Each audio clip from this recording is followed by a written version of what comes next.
Greetings. I'm Brother Bryant from the Congregation of Israel, the Biblical School of Global Liberation for all oppressed peoples.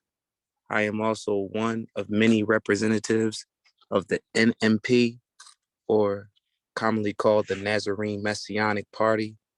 And I would like to welcome you all back this evening, this Thursday evening, for another installment of our book reading and our dialogue. And we've been reading a book titled Pedagogy of the Oppressed by author Mr. Paulo Freire. And this is I think about either the third or fourth, no, it may be longer than that, I don't want to say, but I know we finished chapter 1 last week and we're now at chapter 2. We're going to be reading chapter 2 this evening, and it's going to be a lot of interesting things. I mean, just in the beginning of the chapter, that's going to be said, and we'll be able to dialogue and talk about. But I don't want to spoil it. So, without further ado, I'll start off as I always with the psalm, and we're going to get right into it this evening. So this evening, I'll be reading Psalm 33. And I'm sure that I've read this psalm quite a few times on this particular program, the reading in our dialogue. But here goes nothing. Here goes again. Psalm 33. This is the King James version of Psalms 33. And it reads, "Rejoice in the Lord, O ye righteous, for praise is comely for the upright. Praise the Lord with harp. Sing unto him with the psaltery and an instrument of 10 strings. Sing unto him a new song. Play skillfully with a loud noise. For the word of the Lord is right, and all his works are done in truth. He loveth righteousness and judgment. The earth is full of the goodness of the Lord. By the way of the Lord were the heavens made, and all the host of them by the breath of his mouth. He gathereth the waters of the sea together as an heap. He layeth up the depths in storehouses. Let all the earth fear the Lord. Let all the inhabitants of the world stand in awe of him. For he spake, and it was done. He commanded, and it stood fast. The Lord bringeth the counsel of the heathen to naught. He maketh the devices of the people of none effect. The counsel of the Lord standeth forever, the thoughts of his heart to all generations. Blessed is the nation whose God is the Lord, and the people whom he hath chosen for his own inheritance.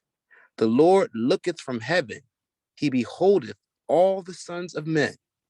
From the place of his habitation, he looketh upon all the inhabitants of the earth. He fashioneth their hearts alike. He considereth all their works. There is no king saved by the multitude of an host. A mighty man is not delivered by much strength. An horse is a vain thing for safety. Neither shall he deliver any by his great strength. Behold, the eye of the Lord is upon them that fear him, upon them that hope in his mercy, to deliver their soul from death and to keep them alive in famine. Our soul waiteth for the Lord. He is our help and our shield. For our heart shall rejoice in him, because we have trusted in his holy name. Let thy mercy, O Lord, be upon us, according as we have hope in thee." That was Psalms 33, Psalms 33 from the King James Version of the Bible.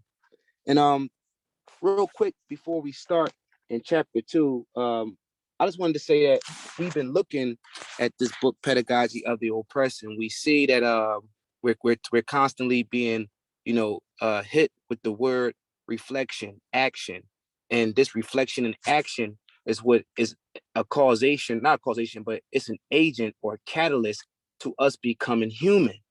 And we start to see that exploitation and everything we view in our society to this current day it's all this, it is exploitation, it is disparaging, it is corruption, right? But it's also, Mr. Freire mentions in the beginning of chapter 1, he mentions how it's dehumanizing. So we have lost our humanity. So as we go on tonight and we start to see different things in chapter 2, we can I'll bounce back to chapter 1, but that's of course through the admittance of our guest reader this evening. So without further ado, I don't want to be too long-winded, but I just wanted to keep that in mind, that this humanization is why we're going through this pedagogy, this education. We're trying to become fully human again. That this exploitation is dehumanizing us, right? So let's keep that in mind as we go through tonight and we talk in dialogue. But again, like I said, we have a guest reader for this evening, and I don't want to take up too much time, so I'm going to turn it over to our guest reader. Tonight, we have my comrade, my colleague, my friend, Sister Tanya. And at this point, I'm going to yield the floor and allow her to come in and introduce herself. Shalom, sister. Oh, shalom, shalom. So honored, so happy to be, here tonight. So I am, I'm Sister Tanya / Sister Kaya, means life. And so it was, a name that I felt like the Most High gave me. So I like to use that, from time to time too. But tonight we're going to be beginning chapter 2 of Pedagogy of the Oppressed. And the first thing that I want to say, kind of as we move through the next 7 pages, it really is my intention to always announce the page number. And then Brother Bryant has agreed to announce the page number of the older edition so that we can all be on the same page. And that, that is a pun intended. So that we're, everybody knows which page that we're actually on. I want to start off, I guess, by saying after reading this chapter and a lot of the chapter, I'm really convinced that education, particularly in the context of the teacher-student relationship, is really the cog in the wheel of a larger socioeconomic power structure.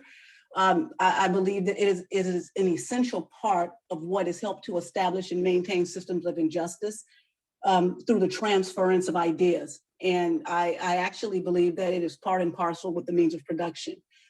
So what I'm going to do tonight, as I go through this, I actually have in my notes pauses for questions or for comments, and I hope everybody will, lively and, abundantly add to the discussions. That is super important. But before I actually begin this particular chapter, the first paragraph of chapter 2, I actually want to start with an excerpt from the preface of The Tribes of Yahweh by Norman K. Gottwald, because I really believe that it encapsulates the message of Freire in the Pedagogy of the Oppressed, particularly when we look at kind of what is actually taking place in the context of the teacher-student relationship, both inside and outside the classroom. And I'm going to get into that a little bit later in talking about how the ideology of the student-teacher relationship, it's not just in the school or in the classroom, but it is actually pervasive throughout society. I think, when we hear those terms, people have ideas of what that means. And again, like I said, I do believe it's a power structure. And I do believe that Freire, when he talks about it, he's kind of given us a, this close-up view of what it is.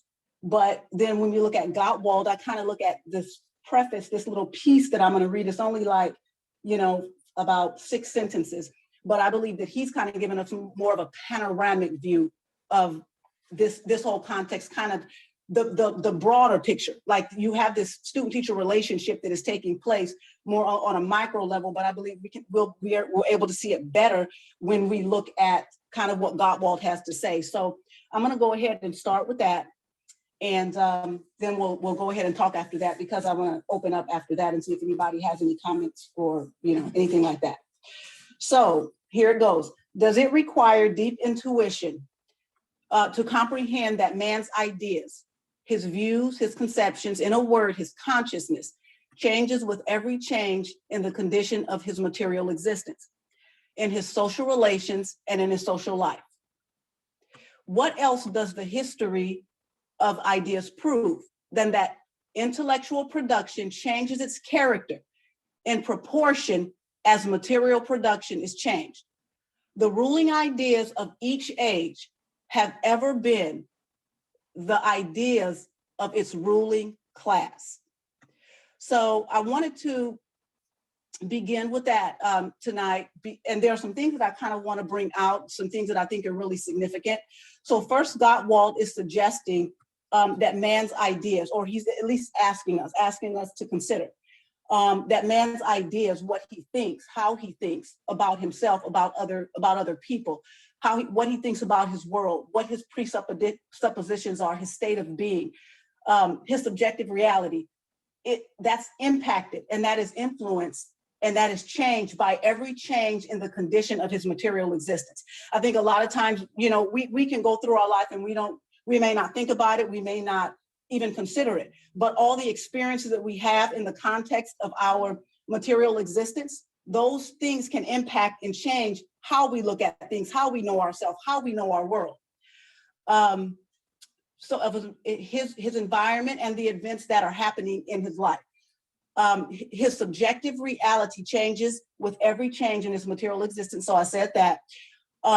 And so the first thing, as I'm kind of going through this, I want to focus more on this first part. So the first part that I had read was, does it require deep intuition to comprehend that a man's ideas, views, and conceptions, in a word, his consciousness, changes with every change in the condition of his material existence, in his social relations and in his social life? And obviously the answer to that would be a yes. And so when we think about the teacher-student relationship, I want us to kind of think about it in the context of that, because really the teacher-student relationship, as I'm going to get into a little bit later as we're kind of moving on through this, the teacher-student relationship is really, it's a social structure. It is a way that the teacher relates to the student, but in the context of that, it actually is something that I would say impacts, that it alters in some way the student's consciousness, his way of being, because what it is doing is preparing the student for the process of dehumanization, to enter into a larger society where he is more of a willing participant in the system of injustice, where he can be exploited, and it really has a lot to do with the means of production. So let me go down here. I hope that that you guys can follow me. Let me try to get my notes together and get myself together. Let's see here. Let's see. So then Gottwald goes on to ask, I'm going to address the next one. What does the history of ideas prove? Then that intellectual production changes its character, its quality, its complexion, or its presentation in proportion according to the same measure as material production is changed.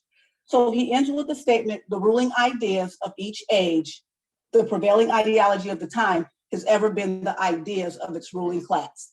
And so one of the thoughts that really came to me kind of as we think about the student-teacher relationship is that if you want to shape or change the state of one's consciousness, his ideology, how he perceives himself, how he perceives the world or others, how he is in the world, how he is with the world, then to some degree, you're going to have to control that person's material existence. You're going to have to control the conditions of his material existence. And I think that this is exactly what happens in the context of the school, in the context of the classroom.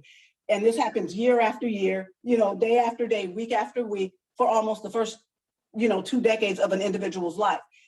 And I believe in this way, this is really, to a great degree, in the larger context, what is actually happening in the teacher-student relationship, and how the student is actually, their consciousness is altered in a way where it is dehumanized, and then prepared to be able to enter this kind of a society that is actually based on dehumanization and exploitation. And like I said, the student-teacher relationship is a social structure, and it is expressed in a type of material existence of both the teacher and the student. And then it carries with it a concrete ideology that I believe the basis of it actually comes from the ruling class. And the ideology of the student-teacher relationship it doesn't just exist in the school, like Freire, like as I'm going to get into this first paragraph, it doesn't just exist in the school, it actually is pervasive. So for example, if I were to ask you, you know, if you were to hear the word student, if you were to hear the words teacher, what are some things that will come to your mind? Or if you were to you know, if I were to ask you, what do you think a teacher does? Or how do you think a student ought to act? I think before we were kind of going through this book, all of us would have had these different kind of answers, but I think they probably would have been pretty similar, because inside or outside of the classroom, this ideology is pervasive. And that is the thing that Freire is actually asking us to analyze and to examine, and that is the thing that actually needs to change. So I want to take some time to just pause right there and see if anybody has any comments or anybody wants to add to that.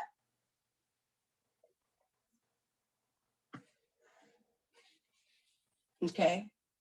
All right. So then I'm going to go ahead and go. So with this in mind, I'm going to move on into the reading paragraph 1 of chapter 2. So a careful analysis of the student-teacher relationship at any level, inside or outside of the school, reveals its fundamental narrative character. This relationship involves a narrating subject, the teacher, and the patient and listening objects, the students. The contents, whether values or empirical dimensions of reality, tend in the process of being narrated to become lifeless and petrified.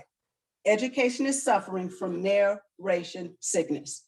So when I first read this paragraph, the first word that actually caught my attention was analysis and the significance of that word. And when we analyze anything, we have to think about it critically. And it actually requires us to look at the dynamics of the different parts and really how those parts interact with each other to make up the whole. And it requires us to try to understand how all these things are working together to fulfill a role or to fulfill a function. And this is really the reality in this first paragraph of what Freire is actually asking us to do. And then one of the other points that I found interesting is that he actually says in this relationship between the teacher and the student, and he talks about how, and I actually talked about this a lot earlier, but how it exists both inside and outside of the classroom. And then I had these questions written down, but I've actually kind of already shared those questions about like what it was, would it be, how would you think about that? Like if we weren't learning what we're learning right now, what would you think about a teacher? What would you think about a student?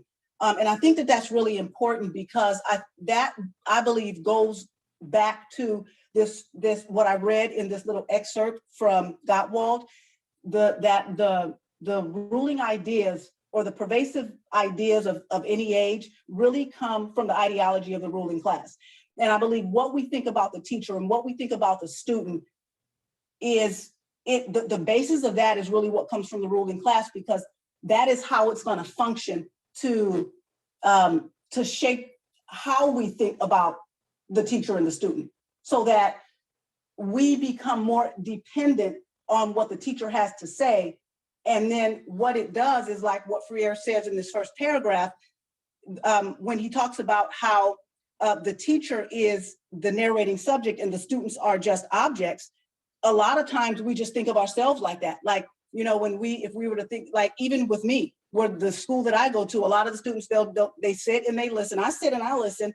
But a lot of times we think that it's the teacher that has all the answers. And we just kind of sit there and we're able to respond and we're able to talk and we're able to have this conversation. But most of the time, the conversation is really more in the context of what the teacher has determined, or at least what the powers that be says that the teacher can determine. And I'm going to get into that a little bit later, because as we're kind of looking at this teacher-student relationship, I want to bring out some things about the teacher that, you know, maybe some people had not thought about, because the way that it's presented in Freire's book is almost like the teacher has a kind of all the power. And particularly when you're looking at the public school system, especially in today's age, the teacher has very little power. And a lot of things are already predetermined. So I'm going to talk about that a little bit later as we move through this. Does anybody have any questions? Anybody want to add anything? Yes, ma'am. First of all, you're doing a brilliant job already, because you had the wheels turning like already in the first paragraph, because I'd never even looked at the teacher and student relationship like this, or was forced to even look at it. But if we really look at it, this is how we're taught that a student and a teacher interact. But as being a Bible student here, and along with other books and things that we're bringing out, I'm starting to learn that the teacher brings it out initially, but then the student gathers the information, chews on the information, and then they start exchanging ideas about what's being taught. And that brings about a deeper understanding than just the student-teacher relationship. They begin to really mesh into what the subject matter really is, if that's how this goes. Now it can remain a student-teacher relationship. I say, you accept, I'm the teacher, you're the object. It can stay like that, but when true and proper learning starts to take place, that it's an exchange of ideas that must take place in order for real and a deeper level of learning to really start to activate. I yield. Right. And that is so true. In fact, I was having a conversation today with Josiah first, and then I was having a conversation with Brother Bryant, but I was having a conversation with Josiah because we were kind of what you were saying. The whole idea with Freire is he kind of wants this contradiction, this polarity between the teacher and the student. It kind of has to be broken. And there has to be this way that they start to come together as equal human beings, so that they can both be fully human. Because if we look at it the way that it is, and if it continues to function the way that it does, then you have one element that is kind of treated like an object, and then the other element that is really more, as I'm going to go into the definition of subject, is more of the thinking part, the doing part, the acting part. And when it comes to, I even believe the manifestation of, say, the kingdom or the gospel or the people of the Most High coming together, there's got to be this flow back and forth. There's got to be this forward reaction, this backward reaction. And it has to kind of be this equality between us. And the only way that that's really going to happen is if there's this distinction, or this, not this distinction, but this like polarity, this contradiction between the teacher and the student is actually, it has to come to an end. And so the teacher has got to see the students as fully human and having something to bring, and for the teacher to even learn as even though that they may be the one facilitating. I kind of like the word more facilitator than teacher, because it just means that you're kind of facilitating something, and everybody has something to give, and we can learn from each other. But it's not a situation where, say, I have all the knowledge, the teacher has all the knowledge, and the students are just kind of sitting there listening. But I think that's necessary, because I think about the passage, and Josiah and me were kind of talking about this earlier, where Jesus said that they will know that you are Christians by the love you have one for another. And when I think about love or justice, or this way of being, or this way of knowing, the way that they will know is because there is this common understanding that we have. And the only way that I feel like we can get this common understanding is where you have this knowledge that begins to flow back and forth. But for that to happen, this whole contradiction situation that goes on between the teacher and the student, that is really put in place, I believe, by the ruling class to maintain systems of injustice and systems of inequality. So when the student goes to school, that's the first thing they learn, is that the teacher is at one level and I'm at another level. The teacher knows one thing and I know another thing. And I'm here because if it wasn't, I need to know something, which is why most parents will send their kids to school. If you ask the average parent, why do you send your kids to school? They will say, well, to learn, of course, because my kids don't know anything. And if they don't go to school, they're not going to know anything. So you have this attitude already that there's somebody who knows everything and then you don't. It's this dependency type situation that they don't understand, or that we don't understand. There's already in the kid. Like, they already have the capacity for knowledge. And if you put stuff around them, they will gravitate to stuff and begin to learn stuff. It doesn't, the knowledge is not bestowed, as we're going to get into later. It's already, the capacity for it is already there. And so the teacher is really just supposed to maybe facilitate that in some kind of way. But this whole contradiction where you have the teacher as the narrating subject, and then the students as these like listening objects who are completely inactive, like computers that need to be programmed. That is the thing that I believe that, you know, Freire is asking us to analyze, so that number one, we don't fall prey to it, but then number two, we can actually challenge it and begin to kind of pull down those structures. Right, like, cause you look at it like this, like the information handed by the teacher is not this solid end all be all piece of information that cannot change. Like, Right. I've seen examples to where in a public school setting, right? You have a teacher that's bringing forth information, and depending on the teacher and the student, when the student comes back with what may be a disagreeable argument to the information that the teacher's bringing out, a lot of times in the public system, they will tell the child to exit.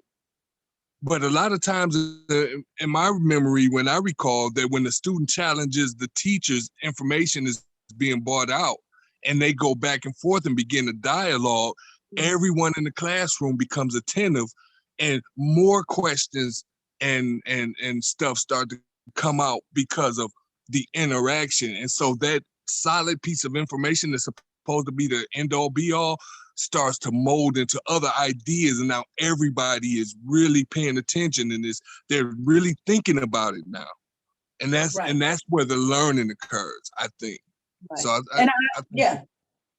no, I agree with you 100%. You know, because I think somewhere, I don't know, it's somewhere in the book where he talks about how it's probably back in chapter 1, but I think he talks about how, like, we don't come to these conclusions, or we're not liberated kind of by ourselves, nor is liberation bestowed upon us. But it's kind of like, the way that we know things, as ideas go back and forth, and we listen to each other, we talk to each other, we dialogue with each other, like you said, the new ideas begin to come about.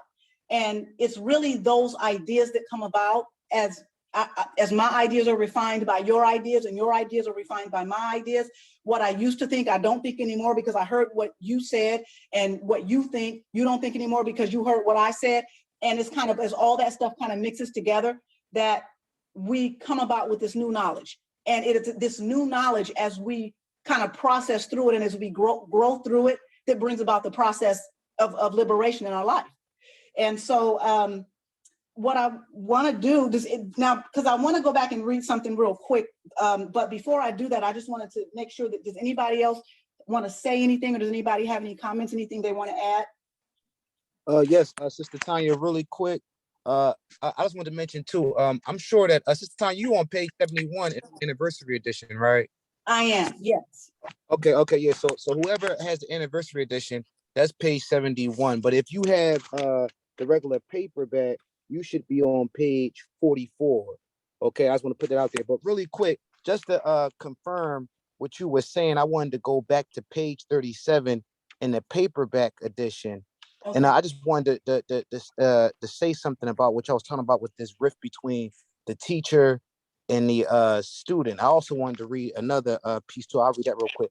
But just to show that what we're saying is, we have a witness to it. I mean, of course we have a witness, Mr. Freire, we read in his book. But he mentioned earlier in chapter 1, where he says, he's talking about the students. He says they call themselves ignorant and say the professor is the one who has the knowledge and to whom they should listen. And he says, and he's talking about the students now, it says, almost never do they realize, meaning the students, that they too know things that they have learned in their relations with the world and with other women and men.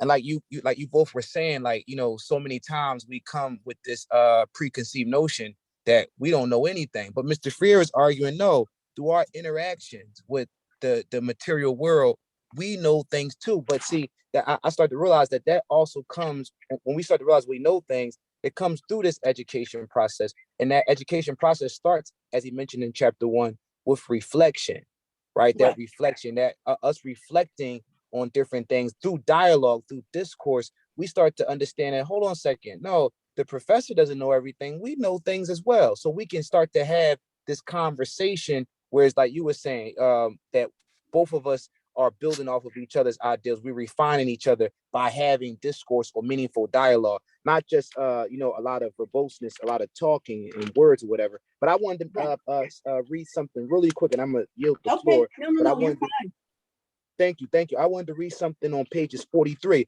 about how this teacher and the student should function. Now notice what he says. He says, a revolutionary leadership must accordingly practice co-intentional education. Teachers and students, leadership and people, co-intent on reality are both subjects, not only in the task of unveiling that reality and thereby coming to know it critically, but in the task of recreating that knowledge. As they attain this knowledge of reality through common reflection and action, those two words ago again, it says they discover themselves as its permanent recreators. In this way, the presence of the oppressed in the struggle for their liberation will be what it should be, not pseudo participation, but committed involvement. And he also mentioned something to that effect when he was saying earlier in chapter 1, how the oppressed or the students, right, they can't see themselves as just objects being saved from the burning building. No, they have to, through the whole time of their liberation or their struggle for liberation, they have to see themselves in a process of becoming fully human again. That right there is what gets the committed involvement. Because if you just got a teacher, like a dictator type of thing going on, then the people are constantly looking to this person, this woman or this man, to deliver them from them, from their state or whatever they're in. But when we start to see ourselves as becoming fully human by us educating ourselves, we won't just, yield to whatever the professor is saying. We'll also take time to go and study and go and research. And we'll also take time to come to class and have dialogue and it's meaningful discourse. So that way we are all learning, like you said, Sister Tanya, and we are all refining each other as we dialogue and talk. But I just wanted to add that into there, but I yield. No, that's great. Does anybody else have anything to say? Yeah, I'm enjoying it. One thing I would like to add to the conversation is also analyzing whether we say teacher or facilitator, but also student. Okay. Because you can have us children or adults in a classroom and you may have an instructor there. And then you will have this element of the one who they may be considered a student, but they themselves have all the answers. Mm-hmm. I recall sitting in an apprenticeship class and you will have some of the apprentices who didn't approach the instructor or the tradesman as an instructor or teacher. They had all of the answers. So therefore, even though they entered the classroom to learn, even on the student's end, they have to, the teacher and student or instructor and student is actually reciprocal, where the instructor will become a student. And this is what I believe Freire argues later on. But even that student itself or that person who approaches knowledge must also really sincerely, like the Messiah say, as children, approach knowledge, where you can have proper dialogue and not the student coming in, so-called student who probably don't know much. He knows something or she knows something, but they're presenting it as well, like they want to be the depositor. They don't, so I think on both ends, it should be taken into consideration, because students themselves, sometimes they won't allow themselves to be taught because they feel that they have the answers as well. So I think that's an interesting scenario. But I'll yield with that.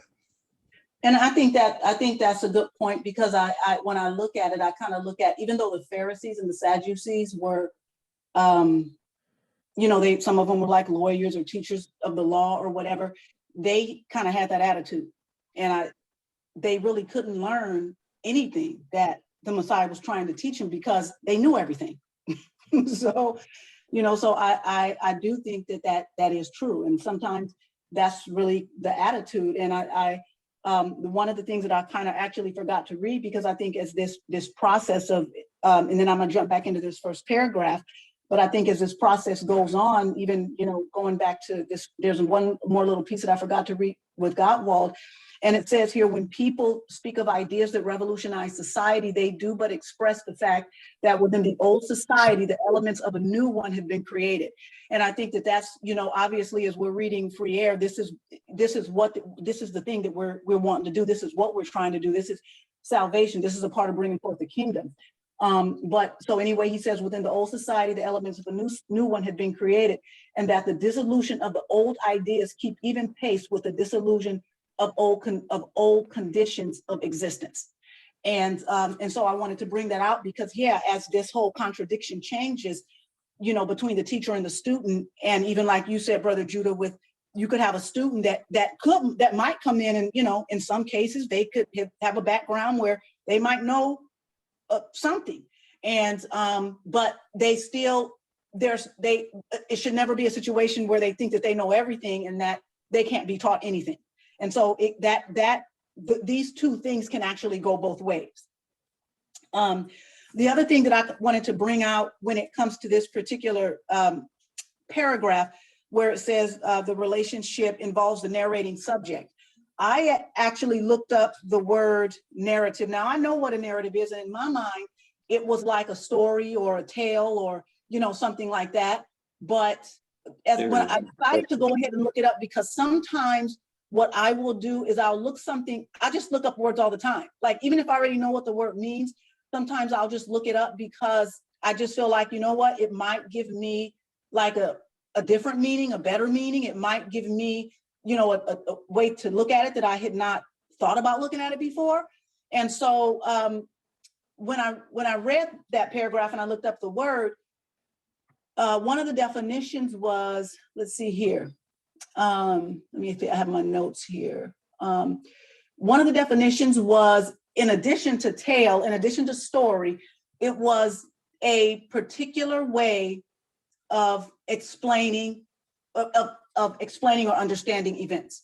That was actually one of the definitions, is a particular way of explaining or understanding events.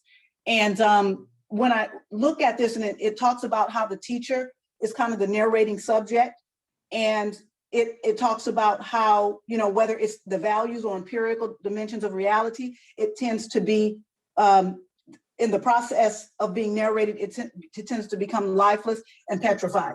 And then it talks about how education is suffering from narration sickness. But I think one of the things that is problematic is when we talk about the teacher being this whole narrative character, or the teacher being the narrating subject, it is because there is a particular way of understanding. It is a particular way of explaining events. The teacher is there, particularly in this context, to not just, there's a narrative that is being put forth, but it is being put forth to evoke a specific way of knowing, to a specific way for the student to know his world, or to know her world, to know themselves and to know each other and to operate in their world. And so that I just thought that was interesting when we talk about narrative, because it's not just it's a specific story, a specific thing they're putting forth, not just any story. And then the other thing that I actually looked up was subject, and I thought that was interesting because, you know, when it comes to grammar, I think a lot of people know that the subject is really the doing part, like that's the action part or the acting part. But here, when I looked up the word subject from the philosophical definition, the definition is the subject is defined as mind, or the thinking part as distinguished from the object or the thing that's actually thought about. It's also defined as a being that undergoes personal consciousness or unconscious experience of itself and of the world. And that actually comes from the Free Dictionary. So in this whole setup, there's a specific narrative, I believe, and it kind of goes back to, as choppy as that was, it kind of goes back to Gottwald, where he talked about how the leading ideology of society that kind of we see pervasive throughout society, it really is the ideology of the ruling class. And I believe that this whole structure of the student-teacher relationship is really based in that. It not only is the structure based in that, but the way that it functions and what it's supposed to produce. So I think all of that is kind of encapsulated in that whole context, because there's something that they want to be able to bring forth. The other thing that I thought about when it comes to the whole narrating subject situation with the teacher and the student is that the teacher, and it's not just, I think it goes more than kind of it's beyond what the teacher says. But I believe that the teacher is really in some way the embodiment, in a sense, of a consciousness, of a way of knowing self and a way of knowing the world. And so the teacher is a narrating subject in the very essence of their being to some degree. So he or she is the vehicle for the perpetuation of a system through the transference of ideas and perceptions. The teacher, to agree, is the facilitator of the teacher-student relationship, where the result is the conditioning of the consciousness, because this is the thing that kind of impacts or changes the I want to say the material existence of the student, especially in that particular dynamic. So I don't know if anybody wants to add to that, or if anybody has any thoughts kind of about that, or if that's clear. I hope that you guys kind of follow what I was kind of my thought process in terms of the narration, the teacher being the narrating subject, the students, being the objects, but then kind of why I think that it's kind of twofold. I think it's what the teacher says, but I also think it's who the teacher is and what the teacher does. I don't think it's just kind of what they say. I don't know if anybody has anything to add to that. Okay, so I'm going to go ahead and move on. Now, one of the things that I did want to add and bring out is I guess I just kind of want to talk a little bit about the teacher, just a tiny bit. I wasn't really sure even where to kind of throw this in or where to put it in. I knew I could kind of put it in anywhere because I don't know, a lot of you might not know. Part of my background is education, and I was in it for really a long time in various capacities. I mean, we homeschooled and stuff, but then I had an opportunity to work in some private schools, and then I taught for a little while in Baltimore City Public Schools. And so I was a secondary science teacher, and I did 6th grade earth science, 7th grade life science, and 8th grade physical science. And so I think as I'm kind of looking at it from, I guess, various kind of perspectives as I'm kind of reading this, because when we talk about this whole teacher-student relationship and the students are kind of like, these listening objects, and the teacher is this narrating subject. I kind of look at the teacher not just as the embodiment of the oppressor in some ways, but also the embodiment of the oppressed. And I think a lot of times people might not realize kind of how this dynamic works. So, like for me personally, when in teaching science, I didn't have a choice. Like at that time, Common Core was the thing. And in a certain grade, a kid has to know certain things. There's not a lot of wiggle room in terms of what you're going to teach or how you're going to teach it. And if you do veer off that, there's probably going to be some kind of consequences. And so I think that it's really damaging, not only to the student, but this whole ideology and the way that we kind of think about this thing. It's kind of damaging to both, because you really can't take into account the existential experience of the student. You can't take into account where they come from. You can't take into account, what might have happened in their lives. You can't take any of these things into account. You almost have to teach to an objective, which is this test that they're going to have to take. And they're really looking for numbers, and there's other things that they're looking for. So in that way, where the teacher might to some degree represent and really condition the student, like kind of in this way where you might think about the oppressor in these systems of injustice. At the same time, the teacher, his or herself, is while they may symbolize that, they also represent the oppressed, and they also represent, I believe personally, these patient listening objects, because the very experience that the teacher had and that the student is experiencing in this relationship is the same process the teacher had to go through. And as we're going to look at later, the knowledge that the teacher has, like I had to take an aptitude test, just a general one, and then I had to take what you call a content and knowledge test. And so if I would not have passed those tests, even though I love science, specifically life science, whatever knowledge that I might have, it wouldn't matter. I mean, it would be as I was totally ignorant, like I have no knowledge at all, because your knowledge is only going to be validated, that you can actually share with the student if it is validated, or if it is authorized, I'll put it, by the powers that be. And I do think that this whole thing goes again back to what I read earlier, as choppy as that was, in this context of what Gottwald was talking about.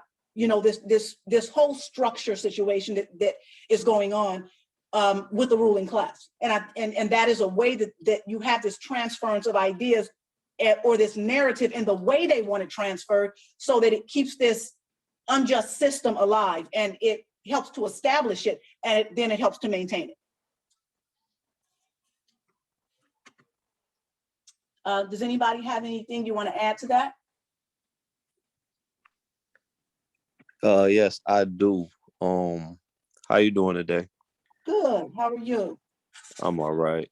Okay, so I have a question.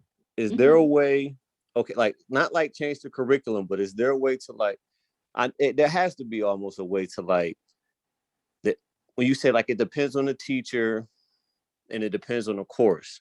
So Right. certain courses at a particular school, there almost has to be a way for like select teachers to alter their regimen in a way, like, okay, knowledge, wisdom, understanding, 1, 2, 3, right? If you use the number system 1 through 0, but you teach, it's like it for science, it's kind of, I don't know, like I haven't thought about it for science, but for like history, I probably have thought about it for science. I don't know, history, language, and math. Those are the 3 that's on the top of my mind. But just like for science, I think it would be like for self, like body. So it's like hiding the message in your curriculum, but still get to make it interesting to the students, but still like the agenda, still achieving the agenda. So it's like they get the concepts of how to do it. So it's like if it was a math problem, because I haven't written it out, so it's kind of hard for me to explain. But I do understand and hear what you're saying. I don't know. Excuse me, brother. Would you? Yes. Who's speaking? This is Art. I think fat on the chats. Oh, Art. Okay, Yeah. okay, I got you. All right. Yeah. Okay. No, because I'm as far as being oppressed, like I understand, and that's why I just want to hear other people's perceptions, but it's a way to get a message, and it's almost a way to like change it. And that's how like I think, and that's like certain things that I see. So but that's why I spend a lot of time alone. I spend a lot of time in my writings. How y'all got me thinking now, I don't need to be looking at the book. I need to be looking at my portfolio. But back to the way to teach kids in a specific type of way. They'll still get like for math, it'll just be because it's all numbers. But it's the message behind, it's like the message and teach, it's like the message. So the message would be the method. And like you said, you can't really think about where they can, because you got to try to get the message across. As far as free think, time, I'm sorry, but just so for my own clarity, because what we're explaining out of the chapter is more or less the teacher-student relationship, not necessarily right, how to get the, you know what I mean? If I'm right, following. but that's all under the teacher-student relationship. Because it, like y'all said, if a student came to, like what I'm trying to explain to y'all now, and it's just my mind is all jumbled, so it's not coming with clarity, so I'm just going to cut it. But at the same time, we talking about the teacher-student relationship, and this is an example of it right now. It's just like I said, my mind and my mouth is not matching. If a student came to if a student know how to do the problem, and the teacher saying you got to do it this way, the student go up there, then the student call the teacher up there, say, okay, do the problem. The student look at the board, just put the answer, circle it, walk back to his desk. The teacher say, okay, but you didn't show any work. How did you get that answer? The student shows how they got the answer, but it's completely different from what the teacher showed the class. They still got the same answer though. You see what I'm saying? Yeah. I believe I follow what you're saying. Yep. So that's it, all of this falls under the student and the teacher relationship. But True. I know y'all say I yield, but yeah, I'm done talking. Y'all go ahead with the comment. I'm sorry. I actually, go ahead, Brother Judah. You want to say something? No, I was just saying, okay, I believe I understand what he's trying to say is that even though the student had presented the right answer and the way that they had come to the conclusion wasn't necessarily according to the way in which the teacher or those who instructed the teacher wanted the student to come to that answer. Right.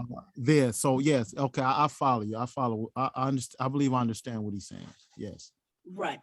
So if the teacher was to learn, I'm sorry. So if the teacher was to look at that student and ask him how did he come to that answer, then maybe that teacher or facilitator can incorporate a new way of teaching from learning from that student. I just wanted to add that part. So I believe I definitely understand what he's saying. I got you. Right. And I actually think that's good. I mean, I think that definitely should be. And hopefully most teachers, some teachers have a problem with that, but hopefully they wouldn't, and they shouldn't have a problem with that. I think like when it more so, I guess what I'm addressing or I'm trying to address with Freire is the problem, what is problematic about the whole structure itself. Because I believe that there are a lot of teachers who have the best of intentions, and I don't think that the teacher-student relationship, like if you look at the average teacher, some of the things that I'm going to read, I don't believe that the teacher would probably push back on some of the stuff. And they'd be like, well, I don't think that my students are completely ignorant. I don't think that they don't know anything. And so, but while I don't think that for individual teachers per se, it is really more the way that the structure itself, it's what the structure implies about the student and about the teacher. So even though the teacher may not feel that way about his or her students, the structure itself kind of implies that about the students. And I think that we see this more. I mean, we can see it just on a societal level. You have students that, go through the institutions all the time, and they go through the institutions, and even in these situations where they are able to kind of have conversations and, come out and kind of do these things, there's still this kind of way of thinking about things. There's still this kind of an attitude. And I think that the thing that Freire is really saying is that this whole system's got to be destroyed, because the student has got to be able to see that they have the capacity. And in this case, we can learn things from kids for sure, but I think that, these things will vary as kids get older, and you will kind of have to know how to, pull out of them to some degree, kind of what is in them, and, get them to start talking and kind of discussing, even from a young age, because I know Freire, a lot of the people that he taught were actually adults, so they already kind of had that experience. But I think that this whole thing, what he's talking about in terms of, like, say, people being oppressed and kind of tearing down these systems that oppress people so that we can bring about salvation. I think that this is more like on a larger part what Freire is actually addressing. And when I look at the teacher-student relationship and kind of how he is presenting it, it is kind of a microcosm of an oppressive society. because you have several students who are, they're like the masses that come in, and then you have the teacher, you know, who's this kind of person who's supposed to have all the knowledge, and the students pretty much wait for the teacher to talk, for the teacher to tell them what they're going to learn, for the teacher to, you know, and they can interact and do these things, but it still is to some degree dehumanizing to the student. So I don't know if that, Brother Art, that clears up kind of what I'm trying to say about this. I agree with you with the student, and I think that should be, you know, kids ought to have the freedom to think about things and come to conclusions the way that they need to come to it. I think that that's part of it. But I think that what is problematic is really more the larger system, rather than just, you know, you will have teachers who are trying to make a change. Like at the school that I work at, the high school, there was a geometry teacher, and he didn't really go into detail, but he's been there, this is his third year, young guy, and he probably looks like he's about 32 or 34. And he was telling me the other day that he won't be back. And I wasn't sure why, and he said they fired me because he said, I wanted to try some new things. I wanted to, you know, get to my students to thinking about math in a different way. And he said they care about the numbers. And he said they just fired me. So he said, I won't be back. So he wanted to stay, but he wasn't allowed to stay because, again, that's why I think I brought out the whole system. And really, it's not just this whole idea of the students being their objects. They, in a way, they kind of become these objects. But I think that sometimes people forget that really the teacher, his or herself, they have to become objects for the state. So if this knowledge, if you don't take this knowledge and you don't regurgitate it the way we tell you to regurgitate it, forget your humanity, then your knowledge doesn't mean anything. You're not qualified, and you're not going to be able to teach any kids. So it's the system itself that is very problematic, and it conditions students for a process, I believe, of dehumanization. I don't know if that makes sense. Yeah, it does. And I totally agree with that. I know exactly what you're saying. And it's true. It does set them up for a process of dehumanization because you're taking away their thought process, their learning ability from them, and you're just giving them a curriculum based on the curriculum and not allowing them to really become one with the information and to chew on it and to learn about it. And yeah, so you're absolutely right. Right. Yeah. And so does anybody else have anything to say? Thank you so much, Brother Akish. Yes, I would like to say, yeah, I understand what you're saying. And also just to confirm that you're also talking about the structure itself. Mm-hmm. The teacher themselves are, like you said, they're victims because they've been trained in a way in which to be subject unto that so-called higher power.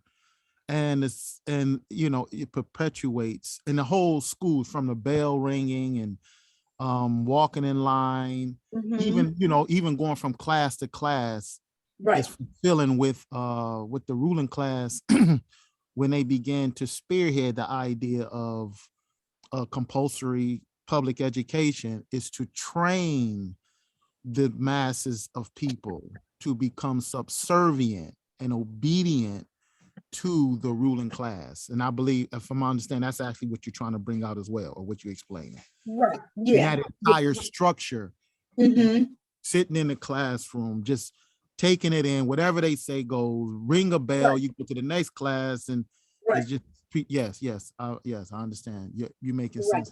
Yes, yep. So, and the school that I was at, actually, to be honest, the students, I'd never seen anything like it, but these were 6th, 7th, 8th graders, and there was an elementary school at the bottom. But the kids couldn't even go to the different classes by themselves. They couldn't even go to the bathroom by themselves. So if you had a student that needed to go to the restroom, you had to take the whole class.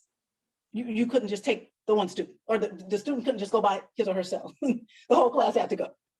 And so, you know, the teachers would come out and stand by the door, and the students would stand up in lines, and the one teacher would send and the other teacher would receive. And so it to me, it really operated like a prison. That's just the way that's the only thing that comes to my mind.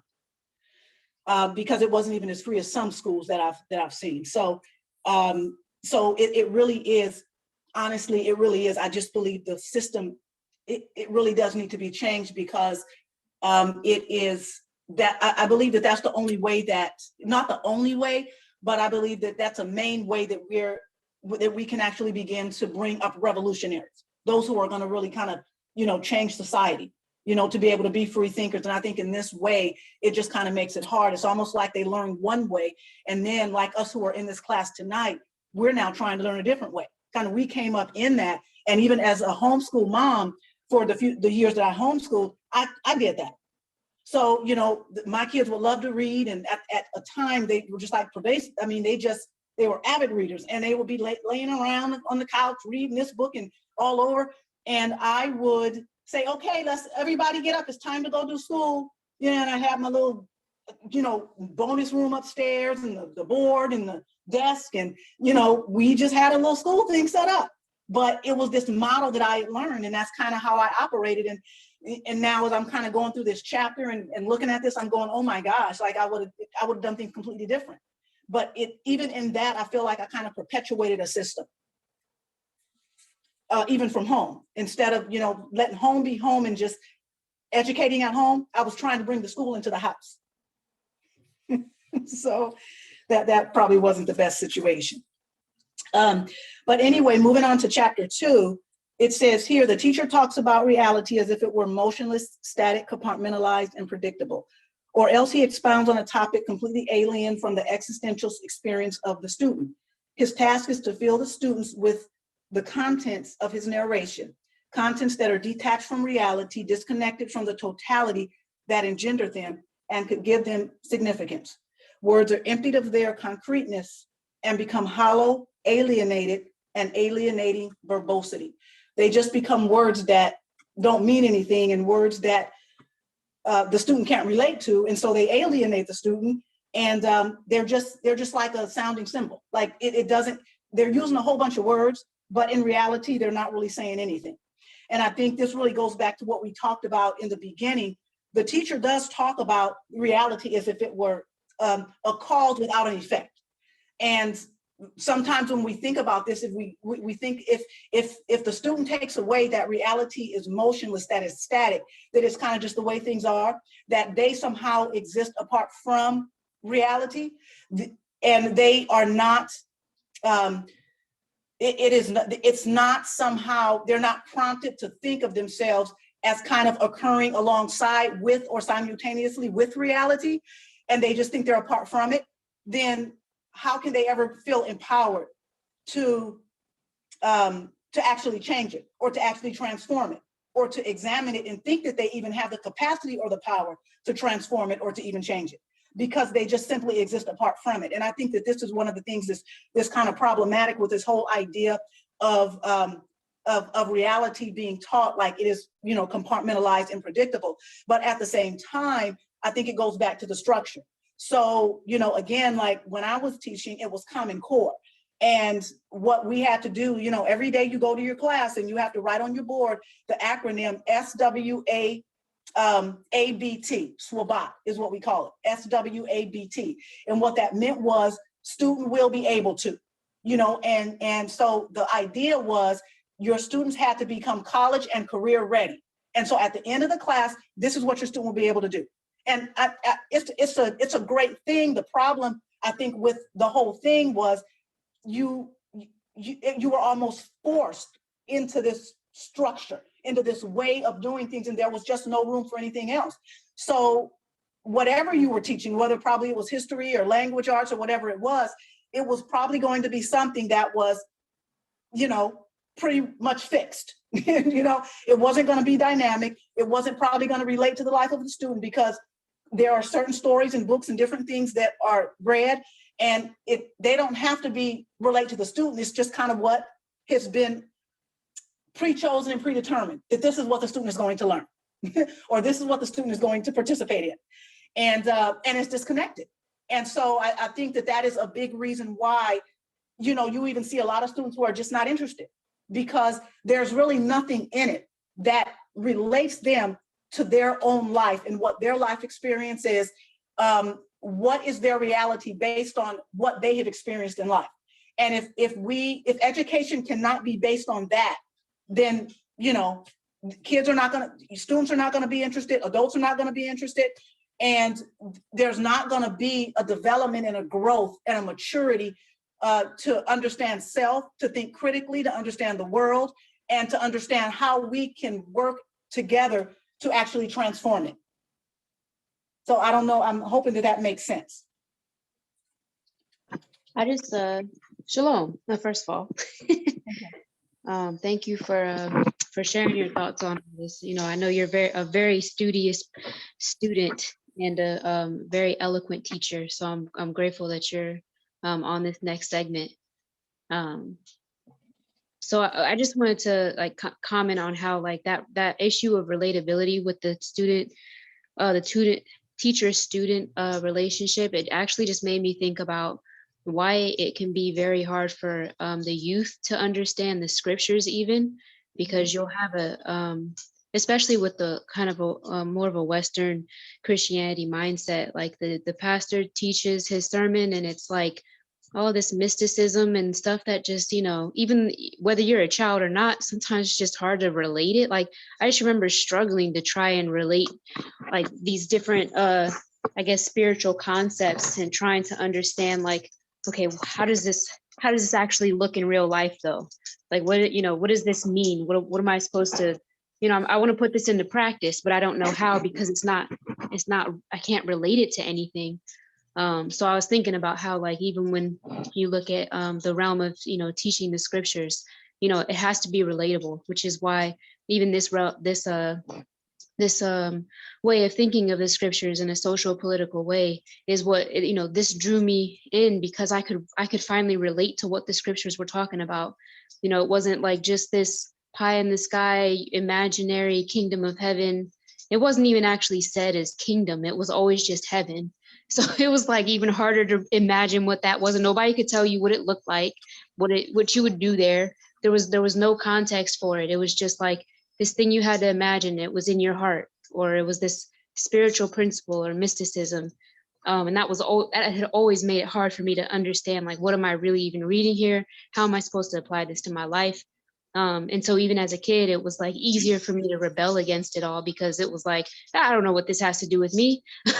Even like the typical message of Jesus died for your sins and, you know, offered you forgiveness. I mean, being a kid, I don't even understand what my own sin is.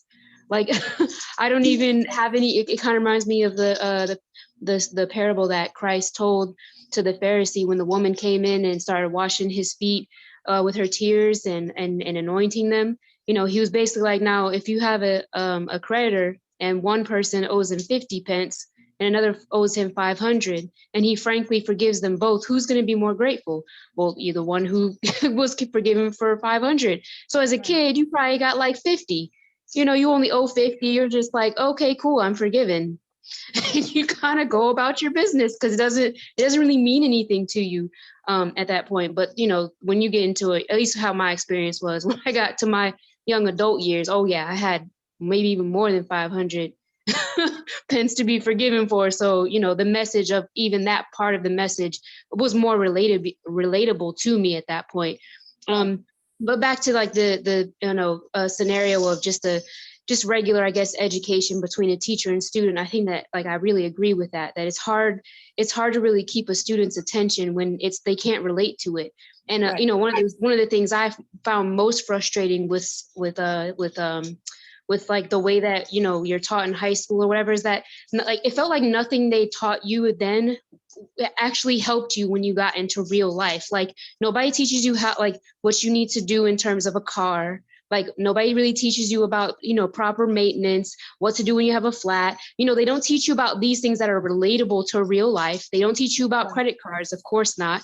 But it's like, you know, these things that, like, the best I could say is maybe there was a college class. Basically, they taught you what to do and how to apply for college, which was helpful because it was like, you know, even just being thrown out there to just say like, yeah, you got to go to college. It's like, well, there's a lot of steps and understandings and hoops to go through in order to even do that and understand what you're getting into. So I did appreciate that, but that was probably the only like kind of relatable class that was there, you know. But when you get into the real world, especially like, you know, if you don't go to college, okay, how to do your resume, you know, how to apply for jobs, how to show up for an interview, you know, like, and those are all things that are related to this system, but it's still just like, you know, kids don't know how to relate to this stuff. And then when they get out into the world, they don't even know how to do it. Like they're just kind of a deer caught in headlights, like, wait, what? So, you know, that was one of the most frustrating things, like this idea of like, you know, none of this stuff is even relatable to what I'm actually going to use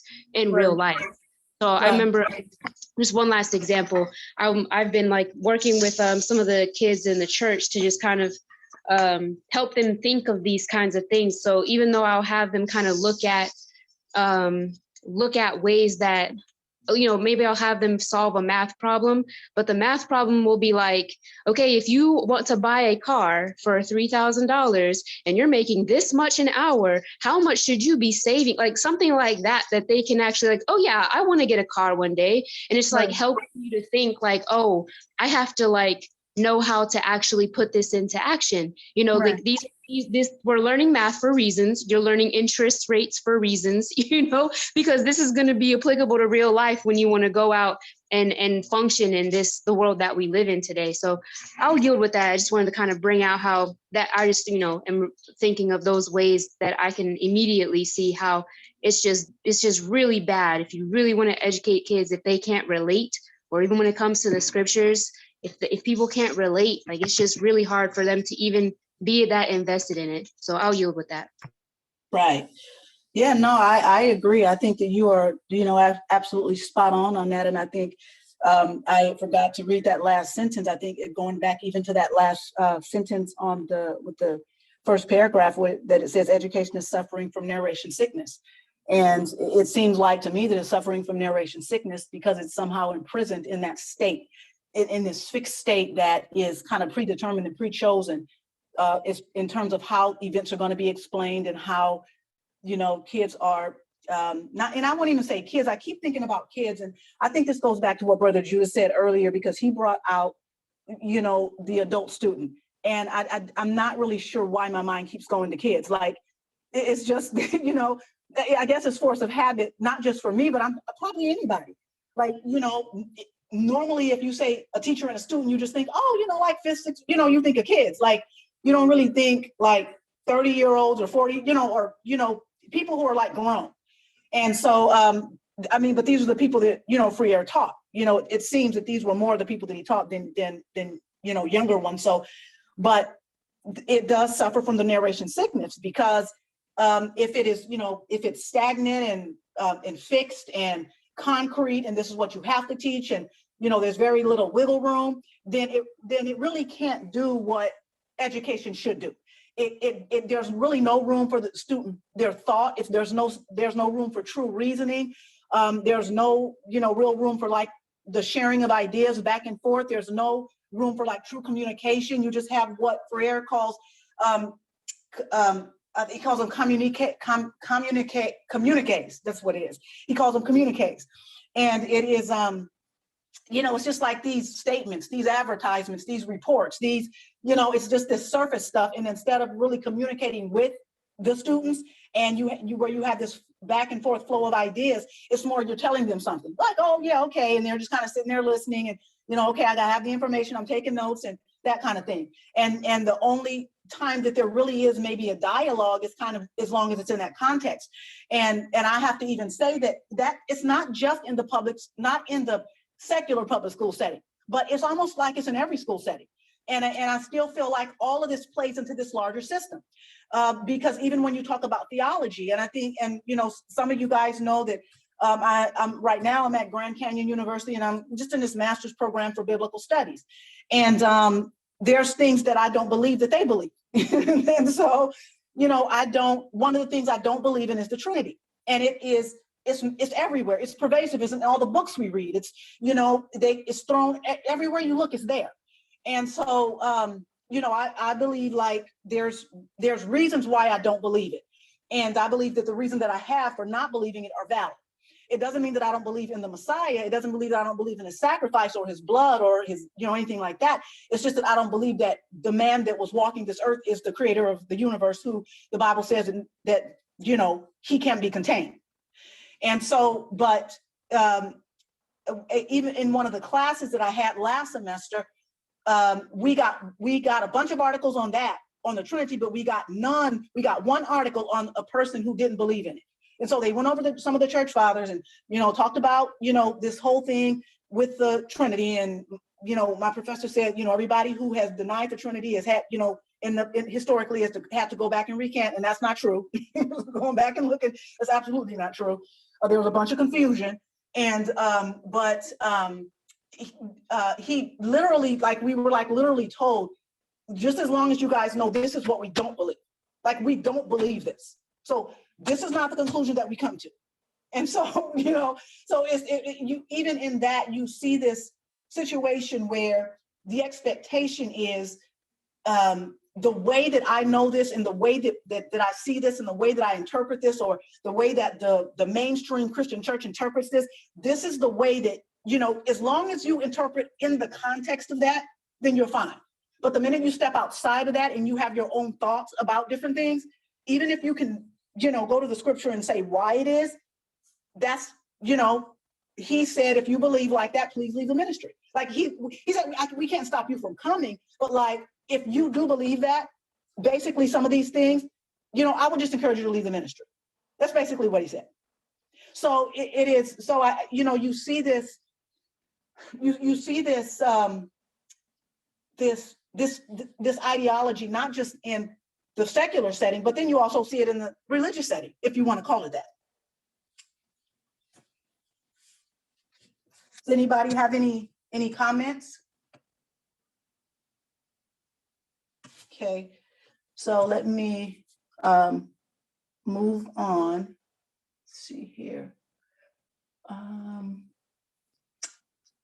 All right, so I'll move on to paragraph 3.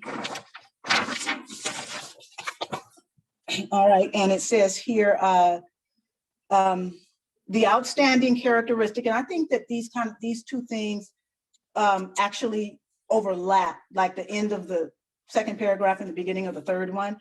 The outstanding characteristic of this narrative education, going back to even what I talked about my own experience, that's a narrative education. Let's just be honest, that's what it is. And there's a specific narrative, a specific way of believing, a specific way of understanding, and that is the lane that we are compelled to go in. And so there's a narrative there. So the outstanding characteristic of this narrative education then is the sonority of words. They're resounding, their sound, their presentation, not their transforming power. The student records and memorizes and repeats these phrases without perceiving what 4 times 4 really means, or realizing the true significance of capital. In the affirmation, the capital of Para is Belém. That is what Belém means for Para and what Para means for Brazil. And, kind of even thinking about that, the capital is the seat of government. And if the student just learns that, the capital of the United States is Washington, or, the capital of Para is Belém, if they only learn that and they don't learn anything else and they just only learn that, it's almost like words without meaning, because they learn a fact, but they don't really know what that can do for them.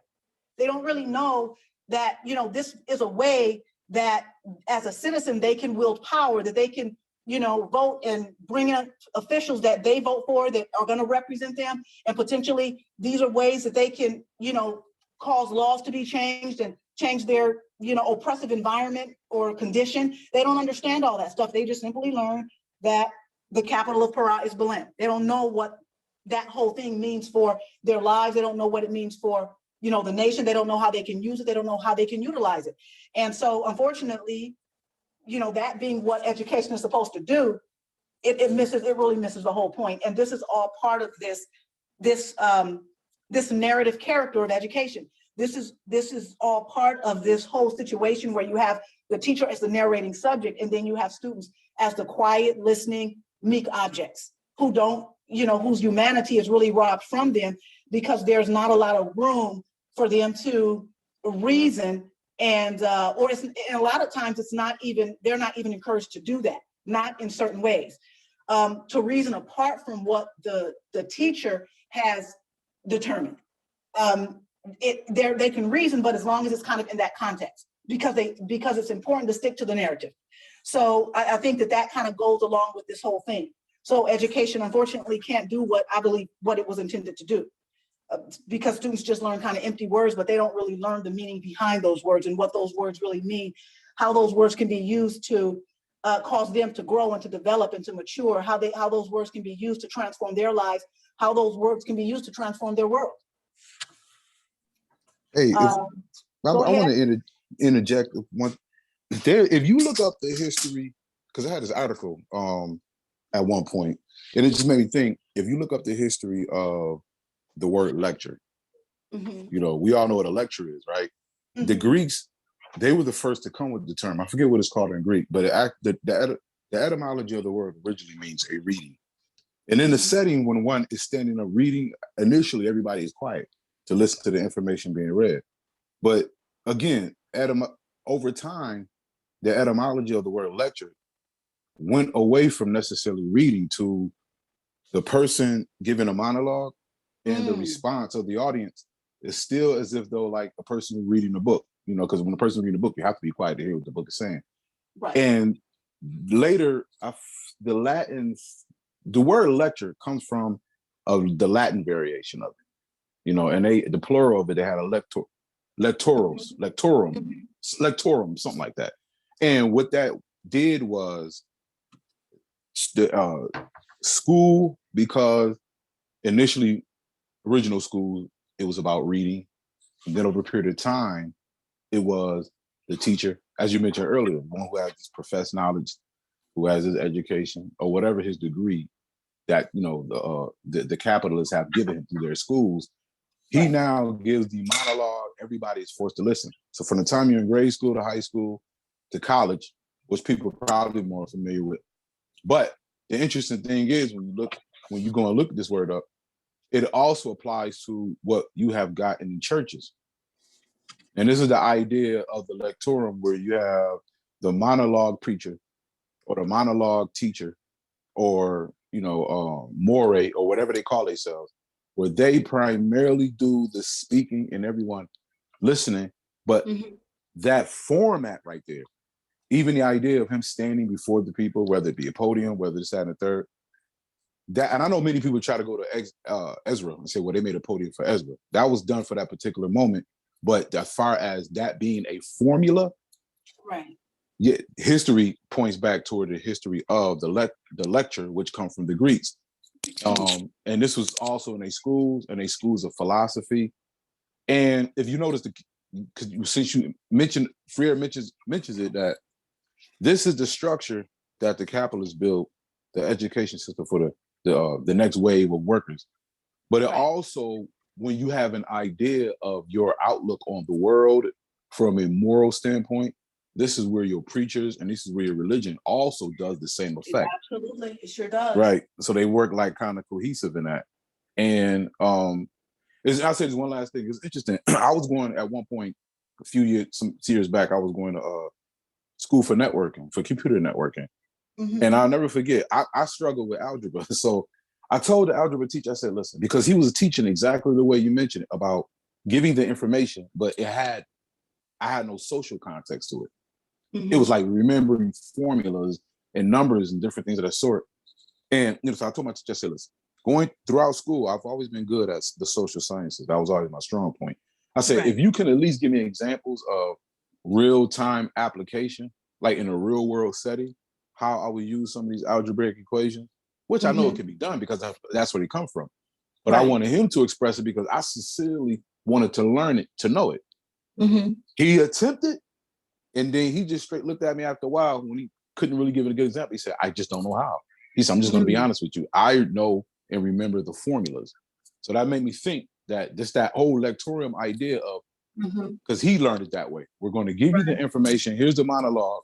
And even if you begin to look at the history of it, when you look it up, they'll tell you that one of the primary ideas of a lecture is to give the background, the history, or the context of the subject or the information that's at hand.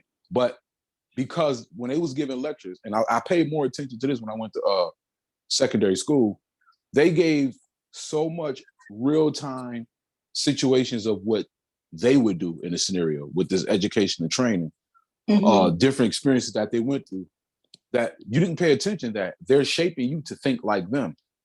Right. That's So exactly it.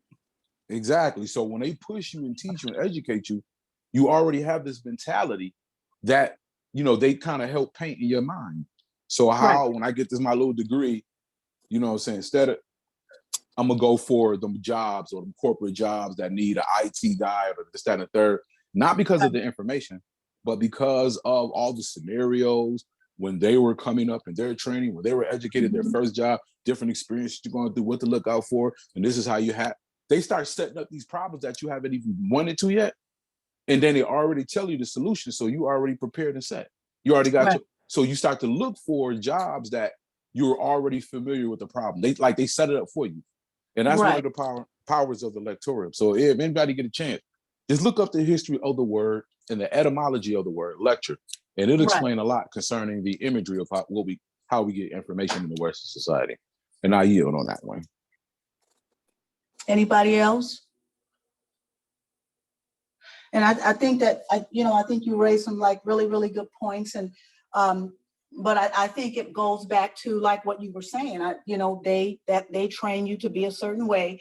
And I think that plays to the larger society. So it's like what I read when I read in the beginning, where Gottwald says, does it require deep intuition to comprehend that man's ideas, views, and conceptions, in one word, his consciousness, changes with every change in the condition of his material existence, in his social relations, and in his social life. The class, this whole teacher-student situation is a social relationship. That's what it is. And in the context of that, the student finds and the teacher finds the conditions of material existence. They may not be in that context all the time, but there is a type of a material existence in that. And so then he goes on to say, what else does the history of ideas prove? And that the intellectual production of ideas and its character, the intellectual production changes its character in proportion as material production changes. The ruling ideas of each age have ever been the ideas of its ruling class. And so this whole structure, everything that we're talking about tonight, this has to do with this right here. This has to do with that last sentence that I actually read. And the way that they accomplish it is the first sentence that I read. So, the physical, the material existence is somehow manipulated to impact the consciousness. And in leaving, it's not that you're just leaving to look for a job. You've literally been conditioned to operate with the kind of a mindset and then the kind of a world that the Messiah came to tell us to come out of, so that we don't operate like that. So, because that's totally the opposite of what his kingdom is. And so it's almost like when I'm reading Free Air, I'm really thinking about salvation. Like I'm literally thinking about the kingdom, because when I read Free Air, I see salvation. Like that's literally what I see. I see the changing of a consciousness and the coming of the kingdom. But the way that we learn to operate and live in the world and be in the world and be with the world is totally the opposite of the way that the Messiah wants us to do. And in this whole thing, like this, let's just look at this third paragraph. It says, narration with the teacher as narrator leads the student to memorize mechanically the narrated content. Worse yet, it turns them into containers, into receptacles to be filled by the teacher. The more completely she fills the receptacles, the better teacher she is. That's what her value is. Like the more robotic she is and just kind of filling these receptacles, this doesn't even have to do with her humanity. That to the side. It's what you've been programmed to do that you are then going to put into these other receptacles. So you're one receptacle, and then you're going to put this into the other one. So the more that she fills the receptacles, the better teacher she is. The more meekly these receptacles permit themselves to be filled, the better students they are. And so I think that it really goes back to what you said, because that's where their value that's where that's the kind of value that's put on the student. That's the kind of value that's put on the teacher. You have a student that can regurgitate a lot of information. Oh my God, they're so smart. They just get all these praises. They just get, but go out into the world and can't apply anything, but they can regurgitate stuff. So, so it really is what is problematic is how the system trains our consciousness. It kind of goes back to God, well, how it trains our consciousness through this social relationship between teacher and student, and how it trains us to think about the world and to think about each other, because then we don't really, we think unequally. I'll just put it that way. we don't even think equally. So that then when we get in positions of authority or different things, we have this same kind of a mindset. And we don't really kind of see each other as equal, but we kind of see people as, this person is higher ranking, this person is lower. And it kind of leads us to think in ways that I don't believe that are conducive to the manifestation of the kingdom. I'll just put it that way. Does anybody have anything to say or want to add to that? Yeah, I would like to say, for I've been listening to the replies, is that what I understand what is being brought is the importance of not just looking at, let's say, the idea of the lecturer speaking to the person, or whether the student can relate to what's being said. These things are important, but I think the context of it is the information or the narrative of this instructor, which is making this deadly. Because you will find out with the Messiah, he would sit and they would listen. And so now the twist with this idea, with this information, where you can't question it, he's bringing that out too. You really can't question it, because some of it you're going to be delivered, is wrong. But again, it's to keep in mind the context of the deposited education is the education of the oppressor oppressing the oppressed and feeding them with this information. I think that's very important. And I think that's one of his primary, he's going to progress through the course of the book to show that, you're going to have the teacher or an instructor who will instruct you. You're going to have to pay attention, this and that, but it will be dialogue in that where he can hear how you're picking it up and you can understand the reasons. But I think right now, from what I'm gathering was what we're reading, is that the context of the oppressor's narrative is really very deadly. So I'll yield with that. Right. Anybody else have anything you want to say? And I think, kind of piggybacking too on what Brother Judah just said, it's I was actually talking to Josiah this morning, and I was kind of sharing with him somewhere along the way as I was going through trying to prepare for tonight. I came across 2 ebooks that I downloaded, and one of them is called 339 Questions Jesus Asked. The other one was like 305 questions. So, there's a little discrepancy whether he asked 305, 307, or 339 questions in the whole course of his ministry. And so it said that he asked clearly over 300 questions. He was asked 183 questions. And according to one of these ebooks, he answered 3 questions. So it kind of goes back to what Brother Judah was saying, that what's deadly is the narrative. And it's because the narrative, to me, is kind of, it's more based on a communique or something that's told. It doesn't really give room to actually think and to reason. And I think when I'm sharing that, because when I looked at those numbers, I was kind of floored, because I thought, wow. So he was asked 183 questions and he answered 3. And so it's like, what was his expectation with how man is supposed to think, how he's supposed to come into the truth? What is his thought process supposed to be? How much digging and an inquiry and reason does it take to find truth, to discover the kingdom, or to, come to whatever realization that we need to come to? What does it take? So it's when I thought about that, I thought, if he only answered 3 questions, like he must have really expected people to think. And I think that the what is extremely problematic is this narrative, as we are going to read in the next one. It just really doesn't. It really doesn't allow for it. Like it.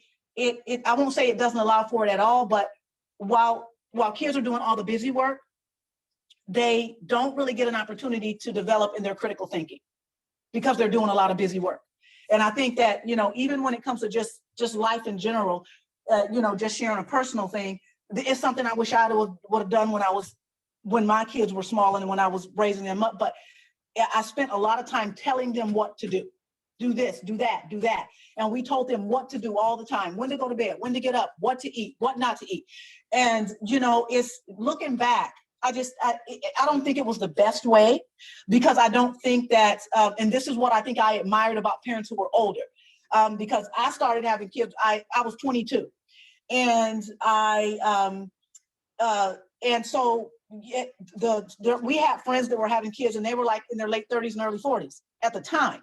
And so there was a difference, you know, because maybe I didn't have that wisdom, or, you know, maybe what I could have had, but kind of looking back is something that I wish that I would have done. And I was actually reading a book at one point. It's called 7 Habits of Highly Effective People. I can't remember the author's name, but he was kind of talking about his 7-year-old son. I think he was 7, and he gave him this project to do the grass or to do the lawn outside. And he just said, you see all the other people's grass? He said, this is what I want our lawn to look like. I don't care how you do it. You can figure it out yourself. You know, use your own thoughts and figure out how. I'm not going to tell you what process you're going to take. I can guide you. I can give you advice. I can do this, but I want you to figure this out on your own. And so when I read that some years ago, it hit me all again. And I was like, there were so many missed opportunities that, you know, that I feel like that I had to develop this whole idea of critical thinking. And I think that, you know, in this system that we're going through, and even, you know, just in a lot of these educational systems with the teacher and the student, you don't really find a lot of it. I mean, we can dialogue, but again, even where I'm at, we have a lot of dialogue with the professors.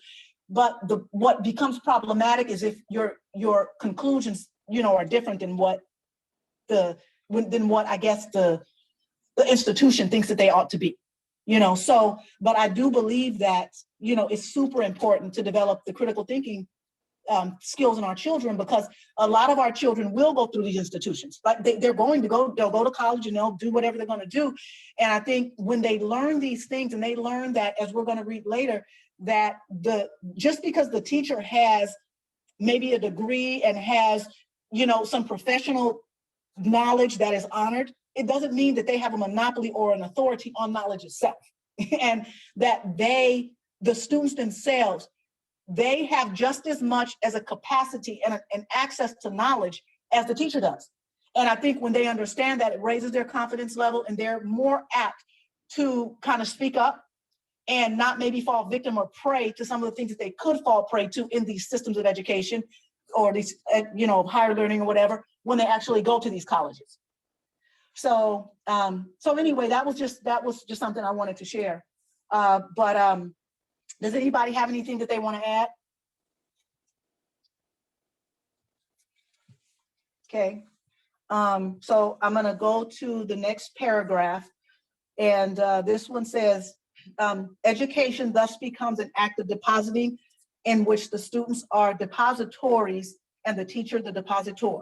Again, when I think about this, I just kind of think of robots. Instead of communicating, the teacher issues communiques and makes deposits, which the students patiently receive, memorize, and repeat.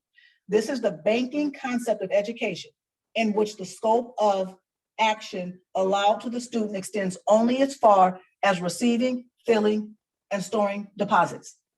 They do, it is true, have opportunity to become collectors or catalogers of things they store.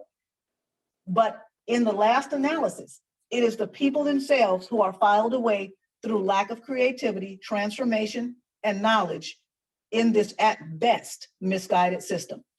And I guess there's, that goes back to what I was kind of talking about. This banking concept of education is just, you have all these things that are issued, but it's almost like you're just taking sheets of concepts or sheets of information, and you're just laying one on top of another. And, the containers are just getting full of that. And they can regurgitate it, but that's pretty much all it is. I mean, there's no, it's just information inside of basically a container. But what I thought, and I was talking to Josiah earlier this morning, what saddened me in reading this paragraph is when it said that in the last analysis, the people that are filed away, because even when we go through these systems, and like us, who are in this class tonight, all of us, I think, are in this process of relearning things that we learned. I know I am. I understood things in a certain way, whether that be secular school or whether that be church, I understood things in a certain way. And so I'm trying to readjust my mind to understand things in a different way. And so, as I learn more information, then I become a collector and a cataloger of the things that I learned. But I take those things and try to utilize those things, put them together, make connections, which produces a different kind of a knowledge, which hopefully will produce growth in me, and I can mature and develop. And so every person has that opportunity with the things that they receive. But what he's saying here is everybody doesn't necessarily take that opportunity, or maybe they don't even know that that's a thing. But in the last analysis, it is the people who are filed away through lack of creativity, transformation, and knowledge in this at best misguided system. So when I think about that, I think about, how we could file information away. As a person, you could take files and put them in a shelf somewhere. Unfortunately, in this paragraph, it's more like the people, based on the information that they have inside of them, they're filed away. So the information is the thing that files them away, that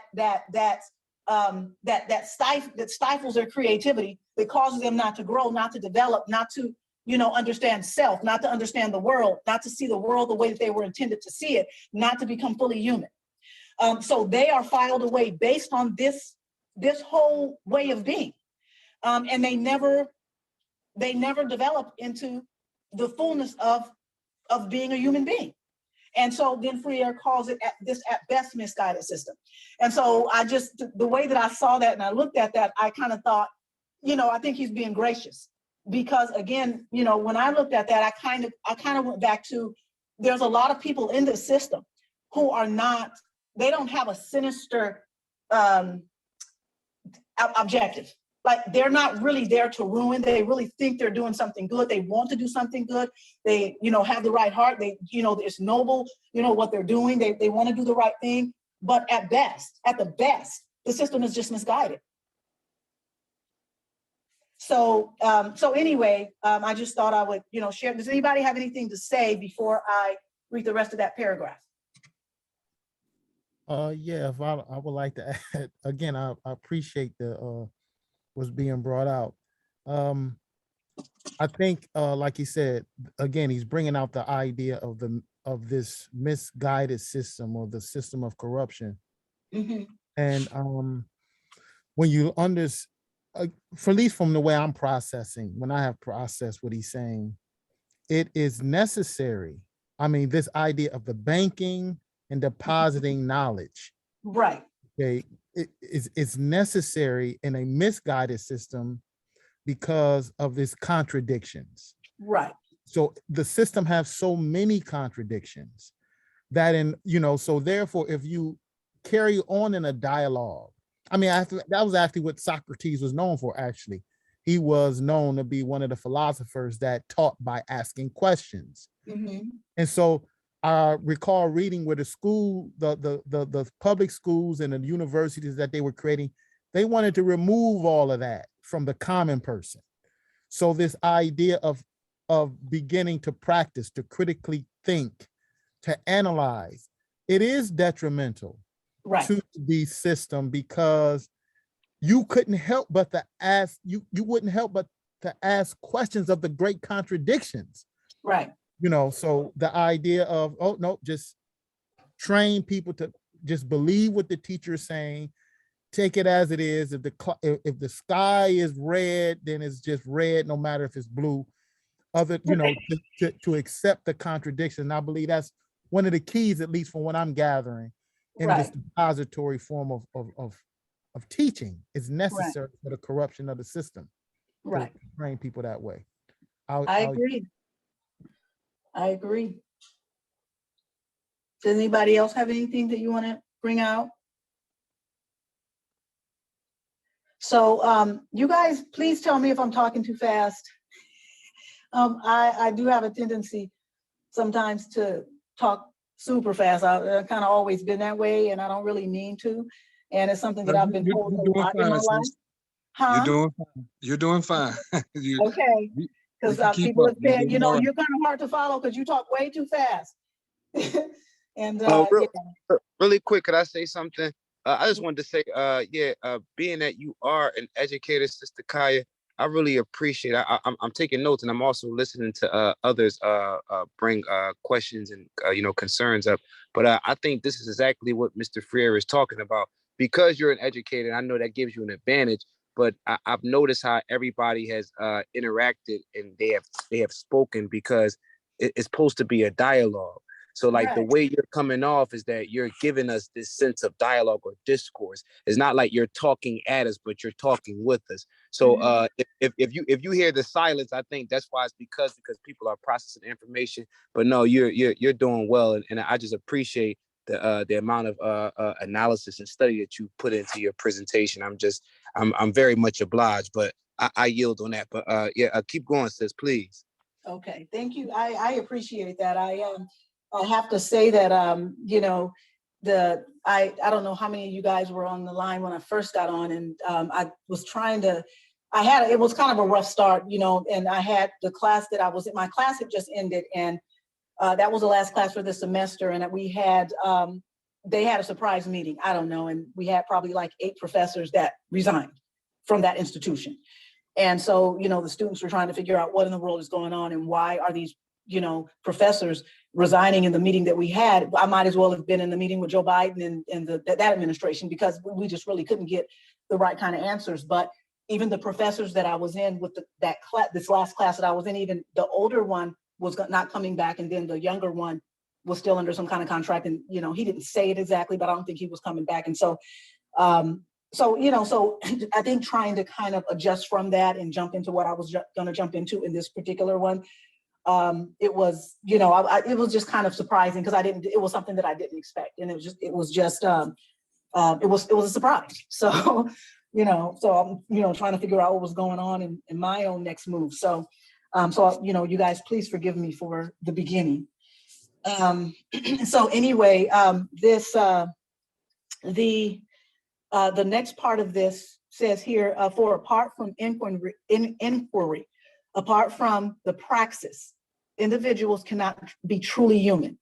Knowledge emerges only through invitation and reinvention, and through invention and reinvention. Through the restless, impatient continuing, hopeful inquiry, human beings pursue in the world, and with each other. And it just simply means that this is a process. Like this development, the knowledge that we gain, it really just comes through a process of development. I don't think it's something that we can, manufacture. We can't rush it. We can't, adjust the speed. It is just something that as human beings, we just go through this process. It's almost like the scripture tells us to work out our soul salvation with fear and trembling. There's this process that we have to go through, and that we have to be allowed to go through. In spite of the system, we have to be allowed to go through to really become, fully human. And the very things that they're saying, that how we gain the knowledge and how we become fully human, are the very things that, unfortunately, the system, by necessity, has to deny people to be able to do.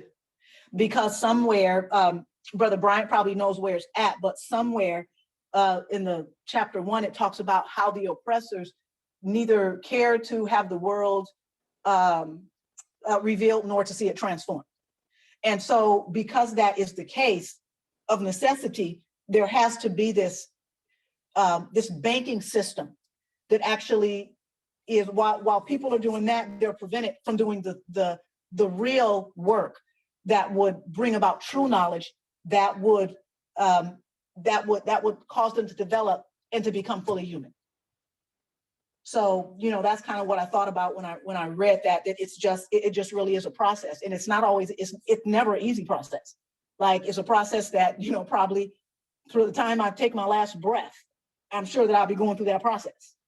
You know, so it is inquiry, questioning, and it is invention and reinvention. It is, you know, as we learn one thing and we operate in that state of consciousness, then we learn something else and we hear something else. And then, you know, that causes us to rethink what we thought and take that knowledge and it becomes a new product. And we, you know, we operate out of that. And so that's something different. And then that whole process starts over again.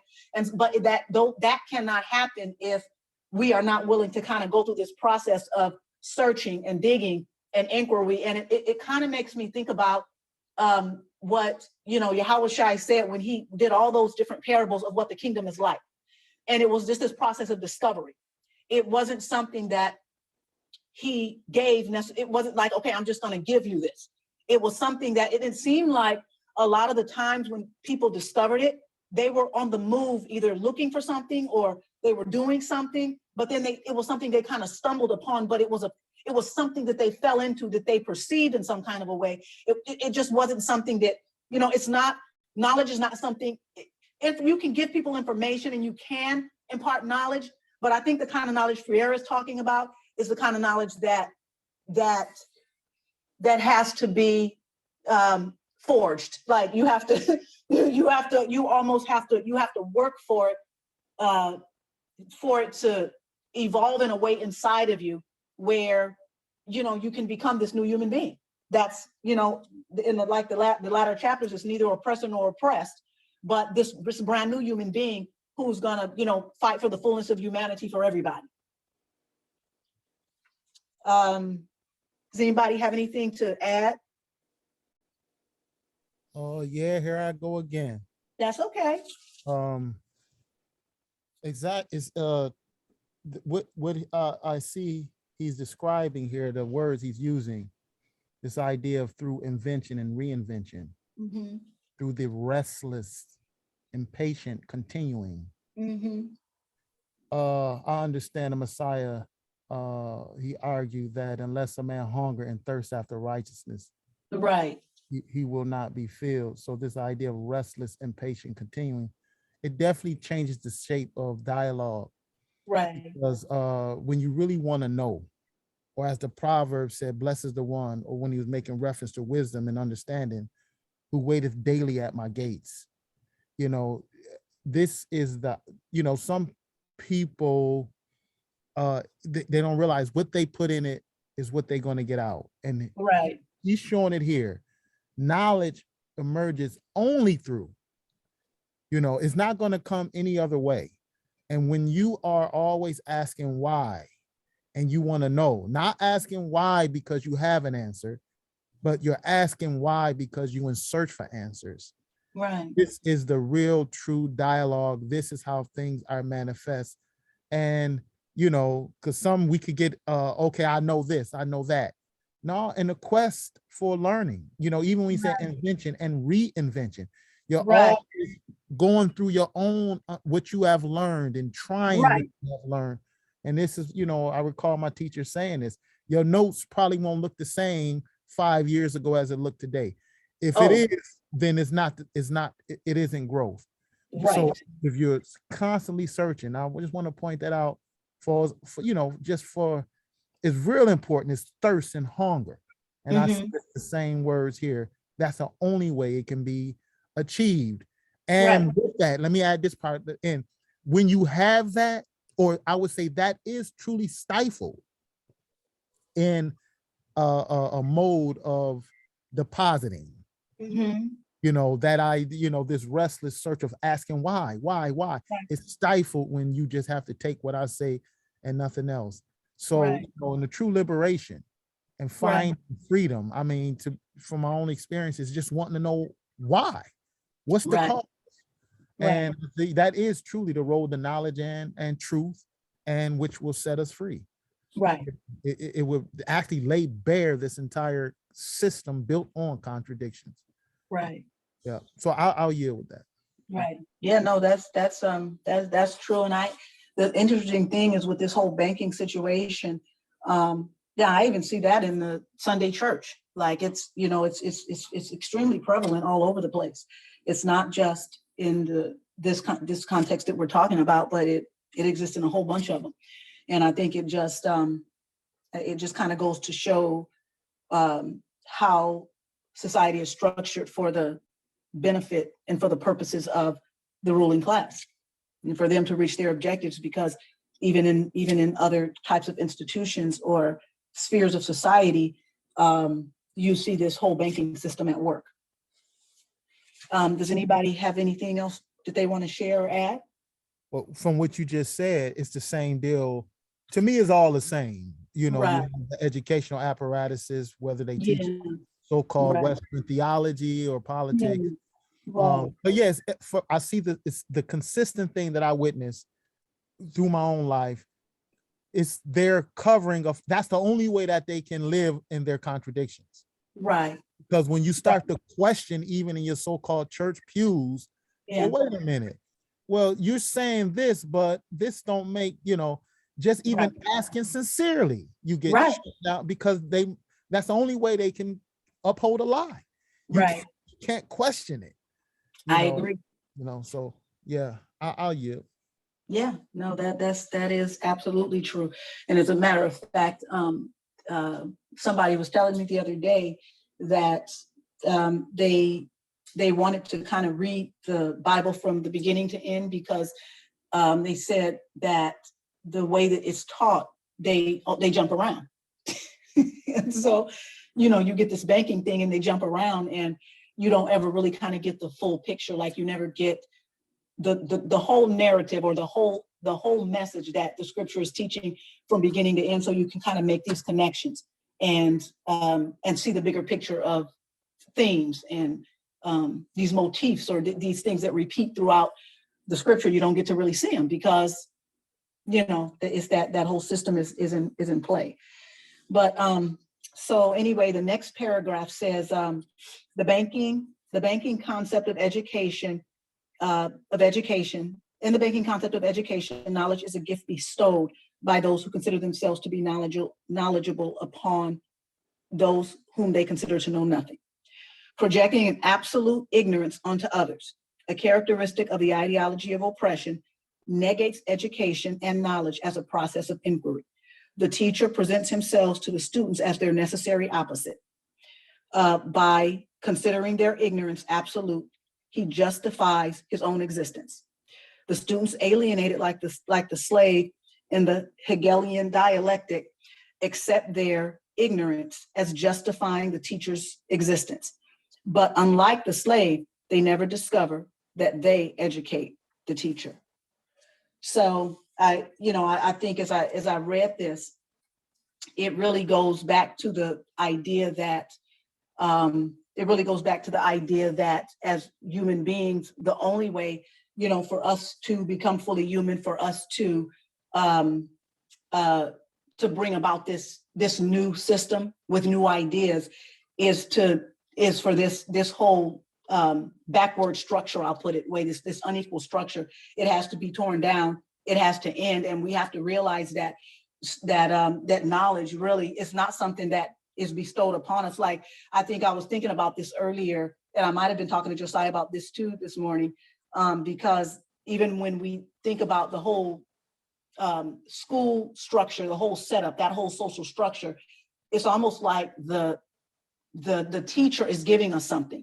And I mean, they are giving us something. There is some knowledge that's being given. Now, I will say that, but it's not like the knowledge, I guess, in the essence of what it is, like the knowledge is available. I guess I'll just put it that way. So I think it goes back to, like, Brother Judah, what you talked about one day. We were having that conversation about the tree of the knowledge of good and evil, and you were talking about how the knowledge was there. Like, you know, it wasn't like, I mean, it was already there. And it's like the knowledge is not something that somebody bestows upon you. It's not necessarily something that they give you.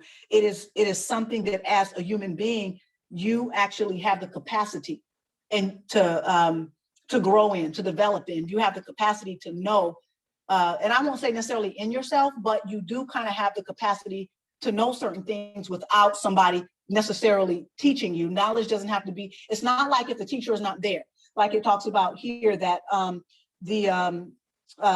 does it say here? It says the teacher presents him, no, not that part. It talks about by considering their ignorance absolute, he justifies his own existence. And really, it says the students alienated like the slaves in the Hegelian dialectic accept their ignorance as justifying the teacher's existence, almost like, you know, if the teacher is here because I'm ignorant, and because I'm ignorant, the teacher is here. And if the teacher was not here, then, you know, the only way that I'm going to have this knowledge is if the teacher is here and the teacher is present, and not really understanding and realizing that it's not only the teacher that has knowledge, but you actually have knowledge. And it's not only the teacher that can teach you, but you can actually, that you have the capacity to actually and should actually be teaching the teacher. So this idea kind of goes back and forth. It's not something that, you know, that the teacher is there because the student is absolutely ignorant. The student's not absolutely ignorant. It just, there may be some information they need to know, but that doesn't mean that the student knows nothing. So I don't know if anybody has anything that they want to add to that.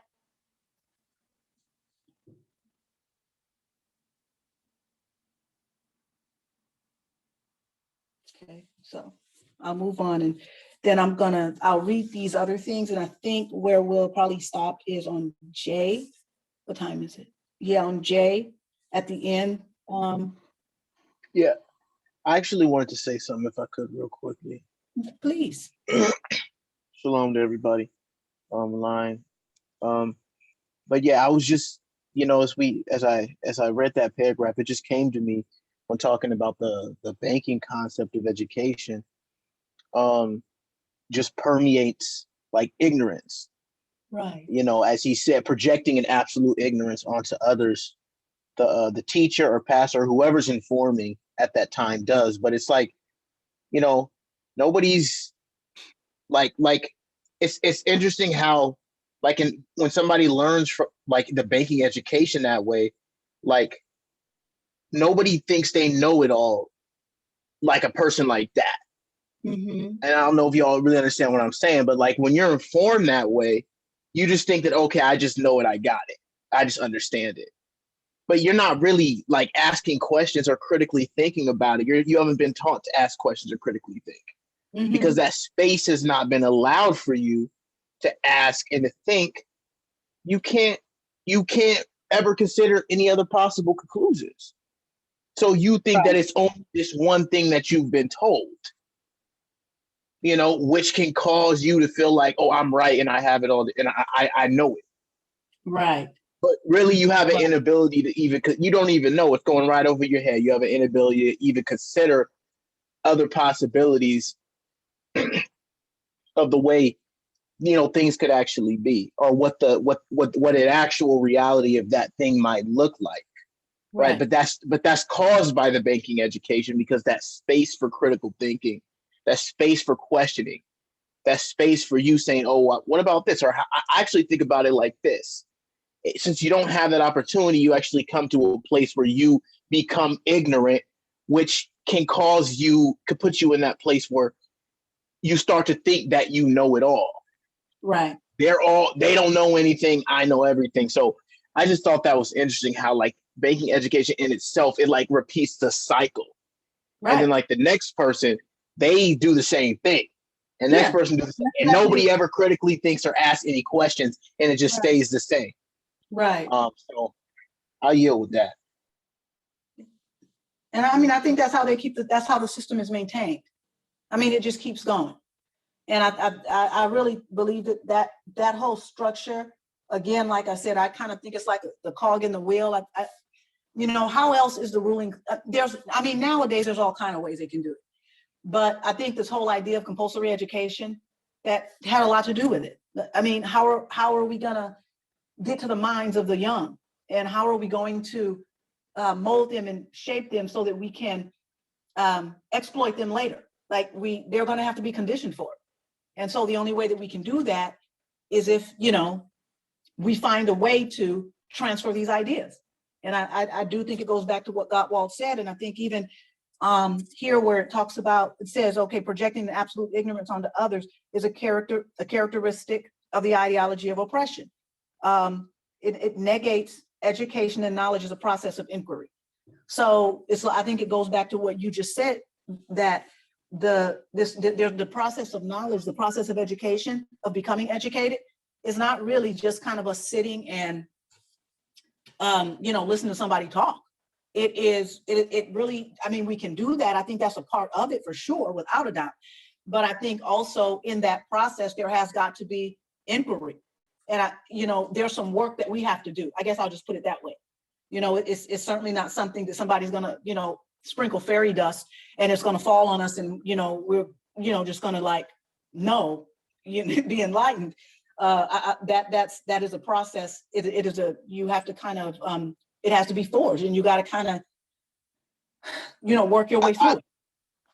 I also want to say, yeah, I agree with that. And I also just want to point out that even looking at it from the teacher's point of view, they have to understand to give that space to the so-called student, you know what I'm saying? Or the person that's informing, they got to know to do that. They might just think, oh, I know it, so I'm not even going to consider what you might have to say. Right. So that just kind of comes to mind how because of that banking education, it makes them to not even really consider what the student might have to say. Right.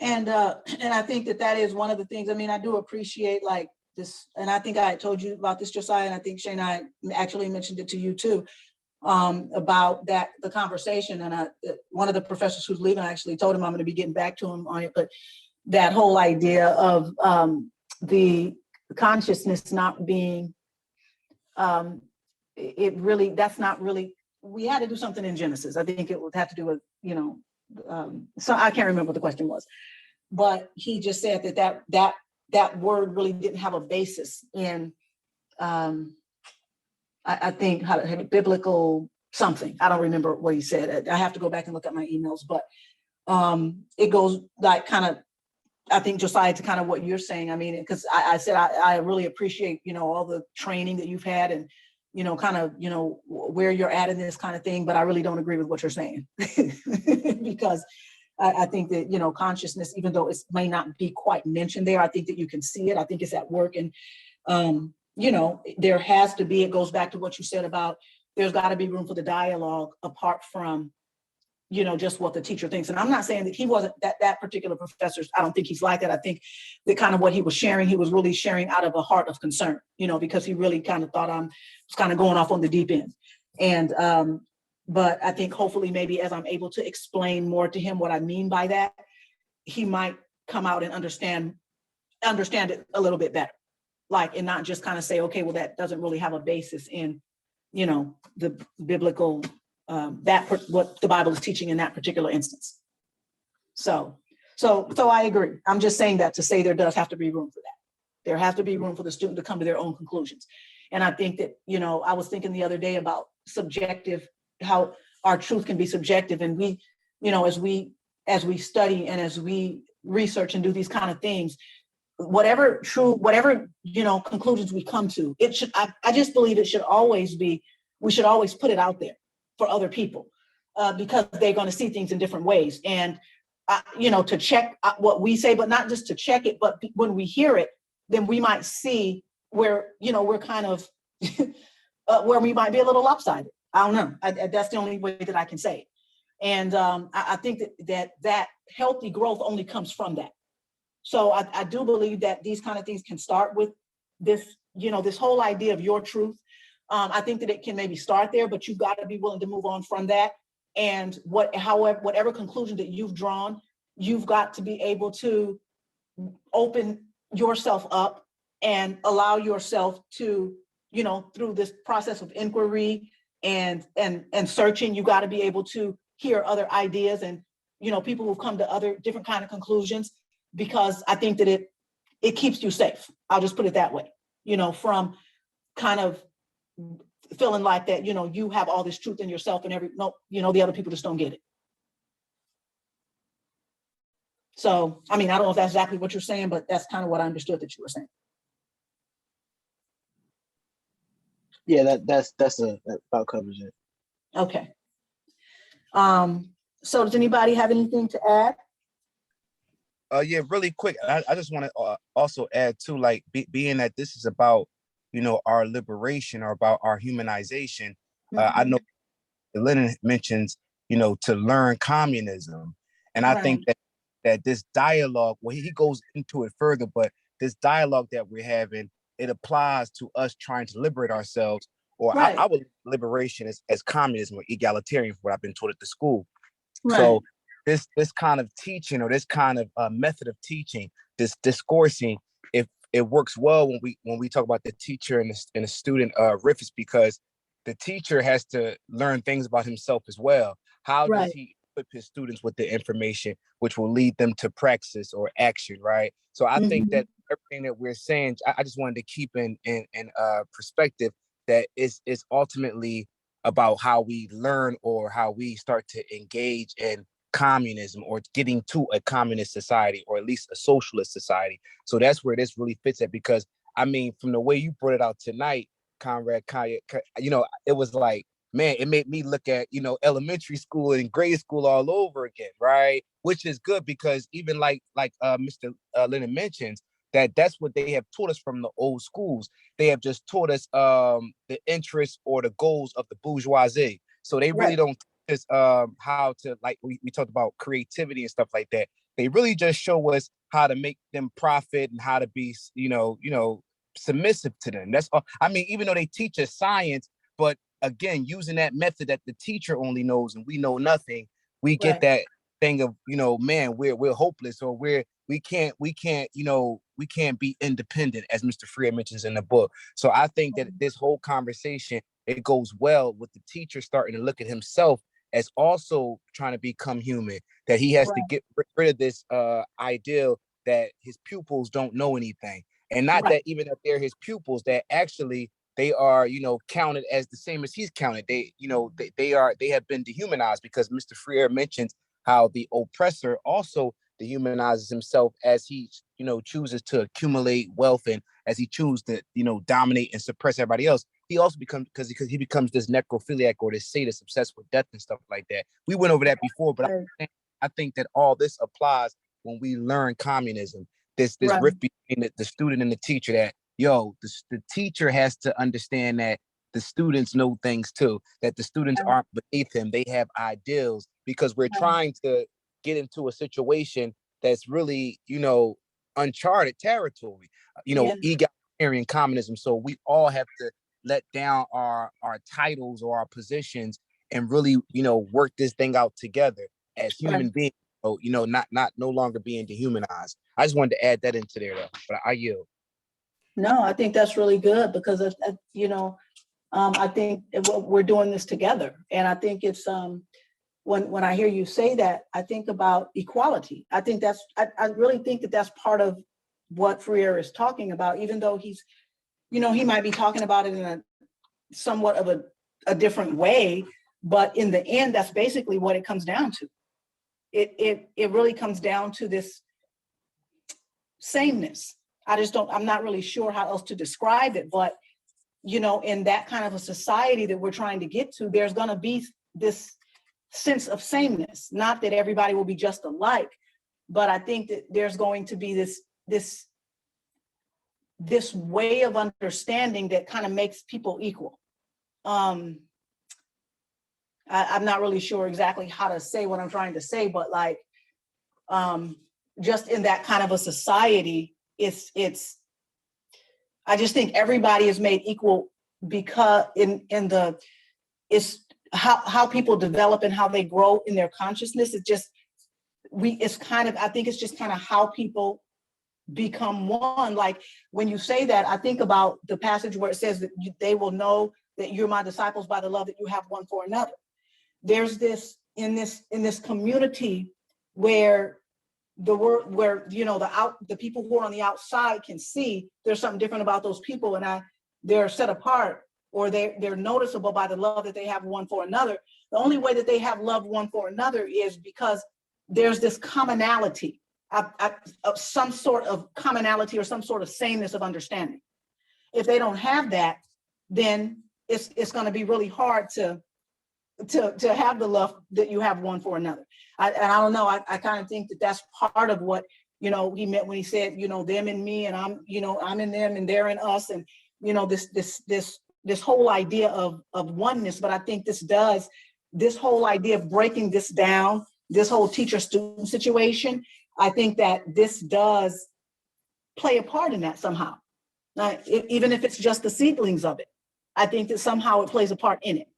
And that is somehow what we develop into as we develop into this one man, not really, but this oneness, this one way of being, this one way of knowing. I don't know if that makes sense, but that's, No, yes, yeah. real, because I know we're getting up to the time, but no, I was going to agree, and I think the word you probably was looking for, because you mentioned equality, but Right. you know, thinking about learning communism, what you're saying and what Christ is also saying, being one, is that we're trying to abolish class. These kind of thing. So that class of is teachers and students, that class of whatever is leaders. No, we're trying to abolish it, and we all one. We're all, Right. you know, having these. We're all learning. We're just Right. one. You know what I mean? So that's what, you know, this learning communism, and like Mr. Freire said, he's educating the oppressed or the exploited to come out of their situation. And what Right. situation? And they're in a class. They're in a class Right. of oppressed. You know what I mean? So that, like you said, Right. now I'm agreeing that equality that we're looking for, that happens when abolition of class happens. So we talking about, you know, destroying class struggles, you know what I mean? Or, you know, confronting class struggle and uprooting it. But no, I absolutely agree. Yes, ma'am. Yeah, that's I was going to say something, but yeah, I agree with what you're saying completely. It's I in that kind of a, I don't know, I think about the passage in Hebrews, and I think, you know, maybe at when we're made perfect or something, I don't know, but it's where he talks about no man will need, you know, that anyone will teach you, because they'll all know me from the greatest to the least or something. But I just think that this is a collective growth, like, and it's how we grow together, how we become one. And I think it's how we become one and we grow together, and this consciousness that we're all growing in. And that's going to create this kind of society that you're talking about, because I don't know that it can exist apart from that. It somehow, it just has to. And I think that that's what, you know, when the Messiah says that the kingdom is in you, it's not somewhere you can look and say here or there, you know, you can see with observation. It's not something that's outside of us, it's something that's inside of us. And it somehow, I think Freire kind of talks about this when he talks about, I think he talked about how reality and man or humans, how did he put it?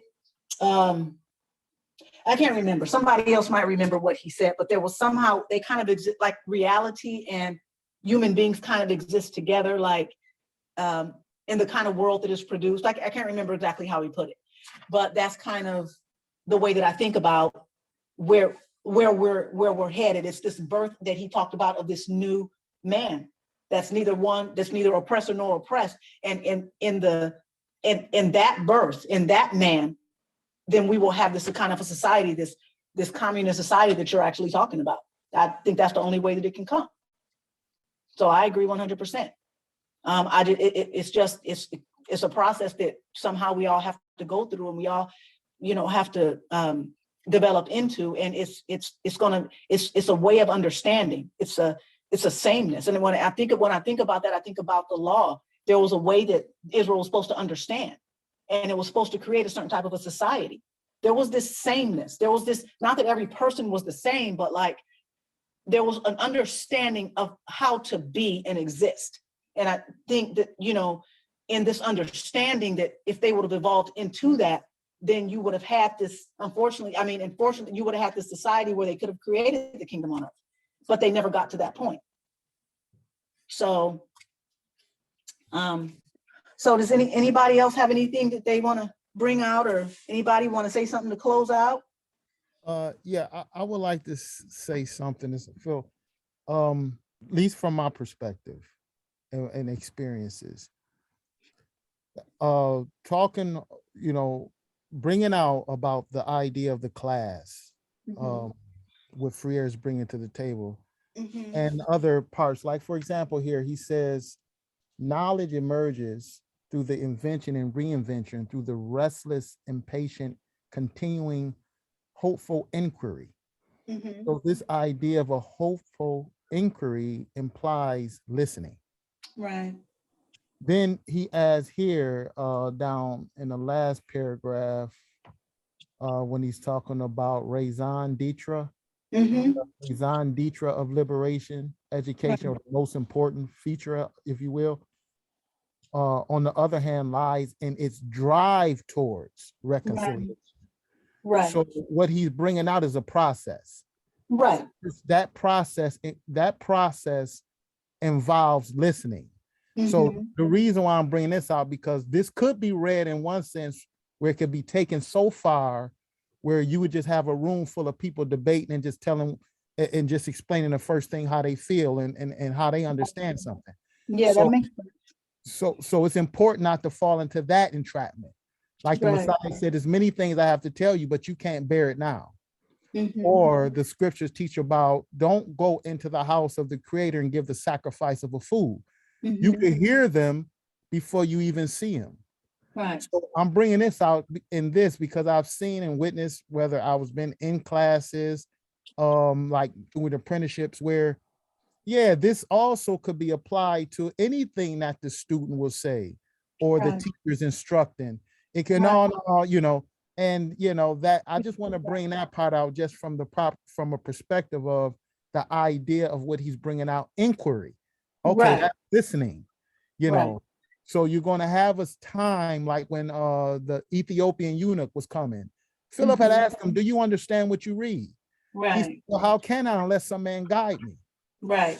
So I think that's why I think it's really important to put free air in the context of first, he's bringing out the depositing form of education in the context of a misguided society. Right. Right. And then he's also bringing, so this takes into consideration, yes, as you're inquiring, you're going to go with a level of, you're going to listen. Right. Might not have nothing to say. Or you might not say the first thing that come to your mind, which some people may do because they feel like, hey, you know, this is what I think of it. No, that's actually not what is actually implying if you look at it more critically. Right. The hopeful inquiry, when a person really want to learn something, if we all realize when we really trying to learn something, we are silent. Yeah. Until we grasp it. So, you know, this idea of this inquiry, this constant search, you're going to have this balance or this synthesis on when to speak and when not to speak.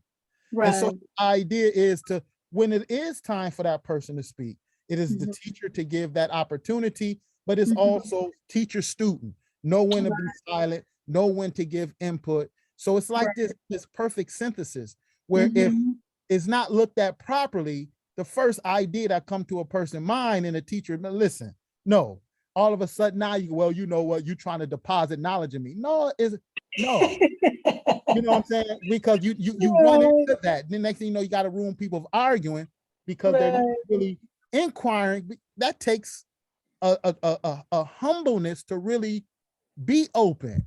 And I believe when you have that spirit, even the spirit of the teacher, understanding that he is also learning. He don't just learn from what you got to tell him, though. You understand what I'm saying? Meaning, if we're discussing math, you're going to tell me the way you're going to get 2 + 2 = 4. No, he also learns from your inquiry. Right. So he understands where, you know, just by you asking a question, he learns, and him giving you time to ask the question. So he'll know where to go and you get fulfilled. And you know, now, you know, your question is being answered. So it's not just like, here my point, you give me your point, now I'm gonna give you my point. It's not, you know, I think that's important to bring out. I think he's going to clarify it later on in the book. But I think that's very important, especially in this generation today, when you're trying to instruct, nobody want to listen. Right, it's true. You know, so it's very true. I'll yield with that. I agree. Yeah, that's good. That's really, really good. Does anybody else want to share anything?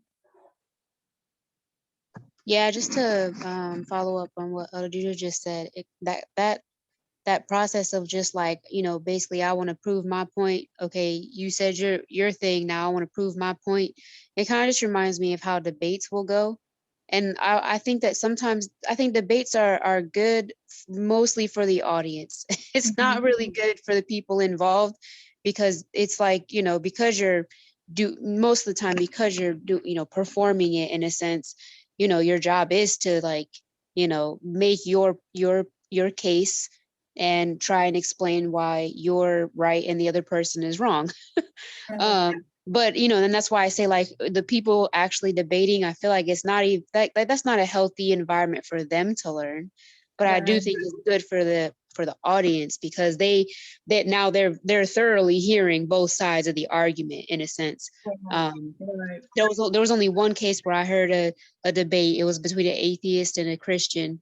And like this was the most honest atheist I ever heard, because he heard the man's arguments, the Christian's arguments, and at some point when it was his turn to get up to rebut the Christian, he was like, you know what, I don't have anything to say right now. Basically, he's like, I'm done with this so-called debate, because I would rather just kind of consider what you said. You've made a lot of good points, and I want to go consider what you said. And I was like, man, this is the best debate I ever seen, because I feel like that is actually the goal of the debate. But because it becomes such a combative thing, like, oh, I got to prove how I'm right and how you're wrong. It's like now that's like not even helpful for those two people who are debating.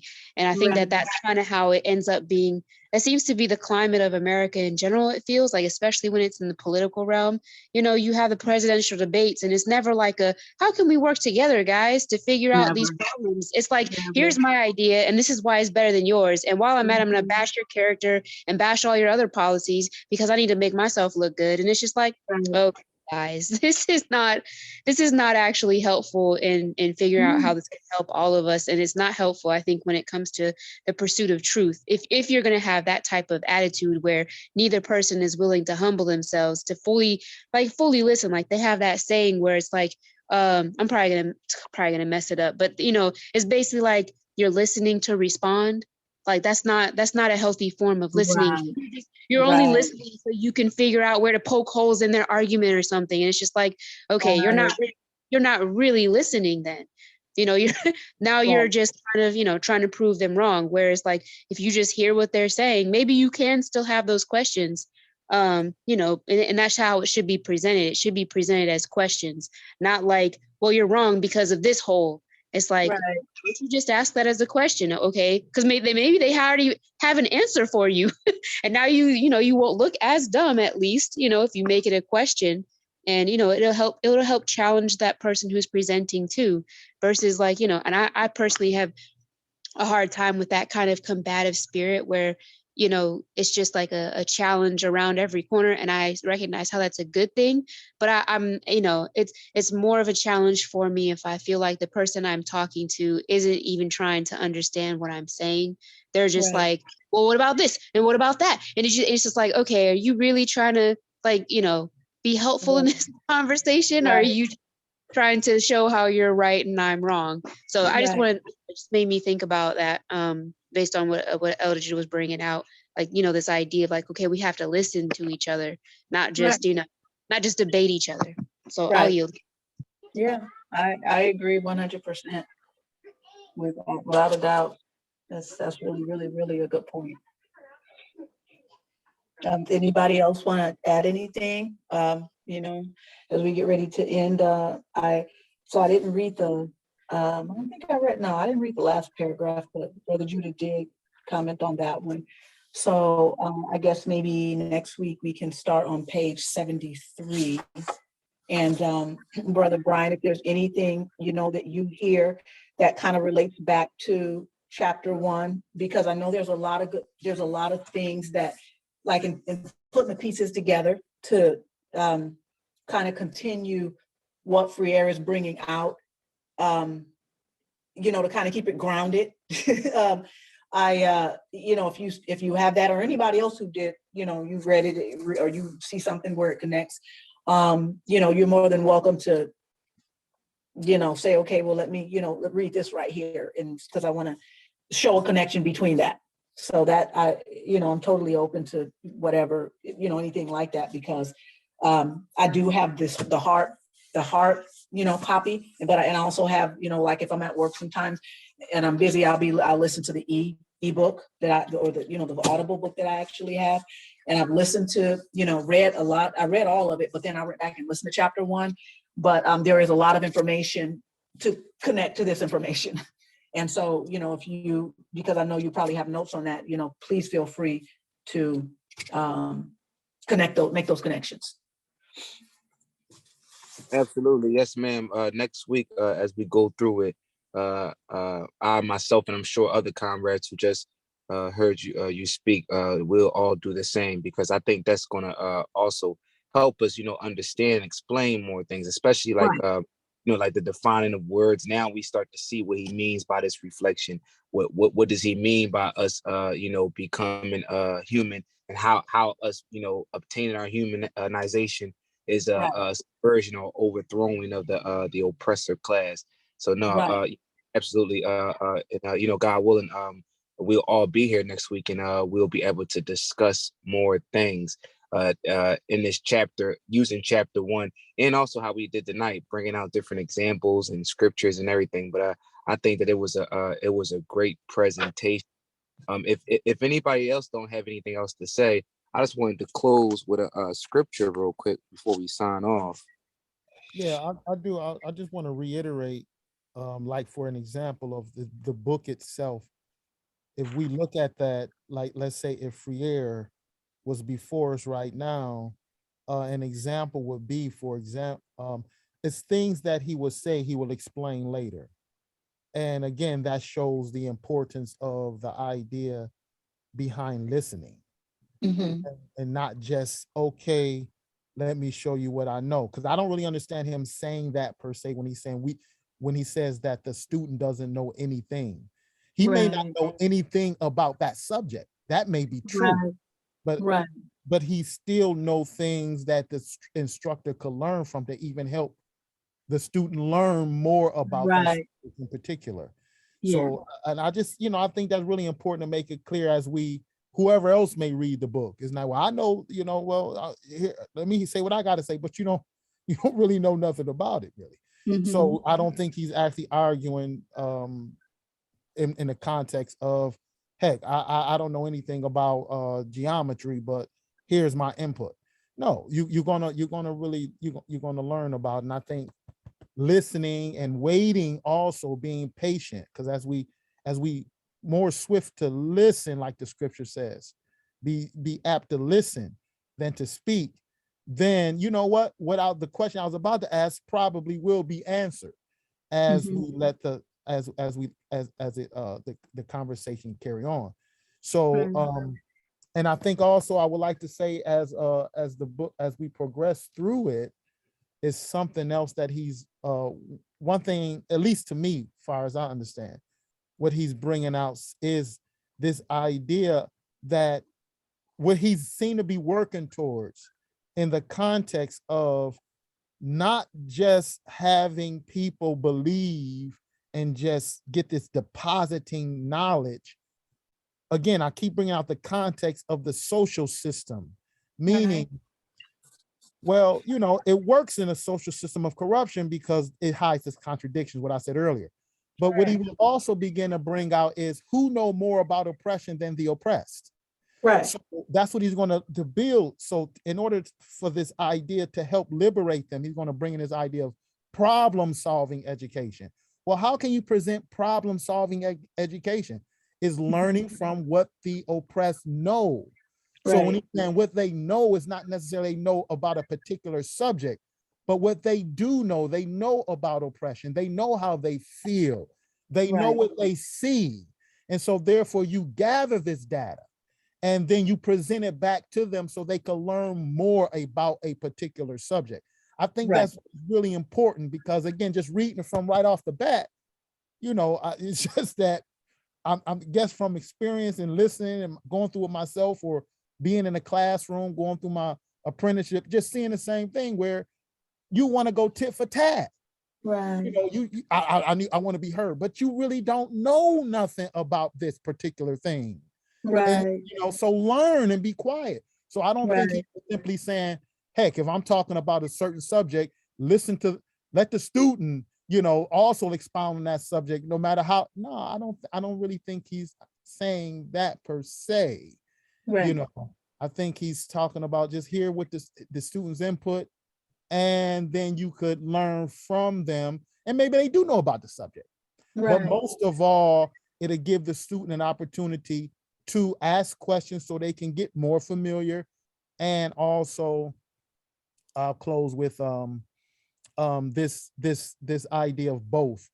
Again, listening and learning from one another. Now you know where the student stands, and now you as a teacher learn more from the situations that these students going through to help you in conveying knowledge, and the student is gathering your knowledge so he can now convey it to on a certain level as well.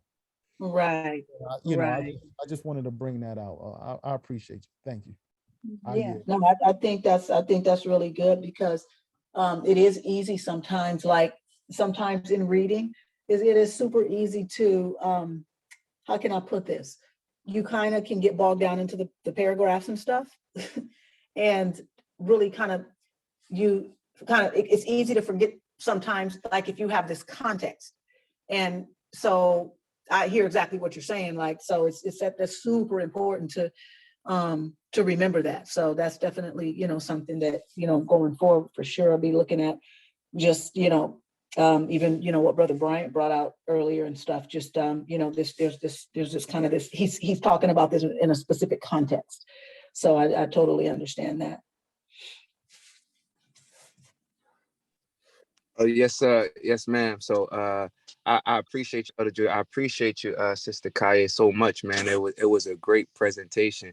And I'm glad that Elder, you know, he put those words of wisdom there at the last thing, because I ain't gonna lie, Lord, tomorrow I was gonna call all my old high school teachers and tell them I know stuff, yeah, but you know, like, no, I said that because I was looking at it in the wrong context, and that's why these discourse are so great. Not that we was looking in the wrong context, approaching it from another aspect too, but just to clarify things. Yeah, you know, again, can't speak, but no, this was a great presentation, and I appreciate being a part of it and being amongst you all, because I learned so much. You know, as you guys ask questions, you know, it answers things that I was thinking or I was considering, and as you guys speak and stuff like that. So it's been a great development for my mind and for my you know, everything, my overall state of being, on how I'm trying to go forward with spreading the message and evangelizing and et cetera, et cetera. So really quick, I just wanted to grab, we read it all the time. I wanted to grab the book of Matthew, chapter 22. And I'm sorry, before you read that, would you just shout out, or whenever, just don't forget to list the page numbers. We on. Oh, right. I'm sorry. I apologize, Brother Judah. Yeah. So we ended, Brother Bryant, we ended on my page 72. 72, right? Hold on one second. At the bottom. We ended at the bottom. And where it says in the banking concept of education? No. Where it says the raison d'etre, or, you know, and then Brother Judah did touch on that. So, you know, if we start, we could start there, or we could start next week on my page 73, where it says the solution is not. Okay, so on my copy, for everybody has the paperback copy, that'd be page 46, and on yours is page 73. Right. So okay, so for all who's listening, the anniversary edition, if you had the hard copy or the hardback copy, we're gonna start off on pages 73. If you have the paperback copy, and on the front of it is like a pencil tied to a piece, it almost looks like a rifle, but it's not. It's just you know, it's weaponizing our minds. It's like an education. It's a pencil, right? If you have that copy, the paper copy, you're gonna start off on pages 46. And next week we'll also put that as a disclaimer before we start class, to, you know, distinguish, you know, each version of it, so everybody can be you know, up to speed with the reading. Okay, so I make sure I won't forget that as well. Thank you, Elder. Thank you for that, sir.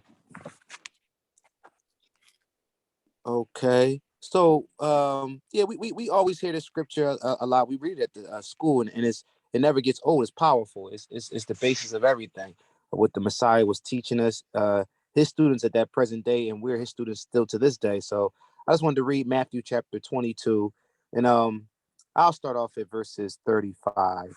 It reads, excuse me. Then one of them, which was a lawyer, asked him a question, tempting him, and saying, Master, which is the great commandment in the law? Jesus said unto him, Thou shalt love the Lord thy God with all thy heart, and with all thy soul, and with all thy mind. This is the first and great commandment. And the second is like unto it. Thou shalt love thy neighbor as thyself.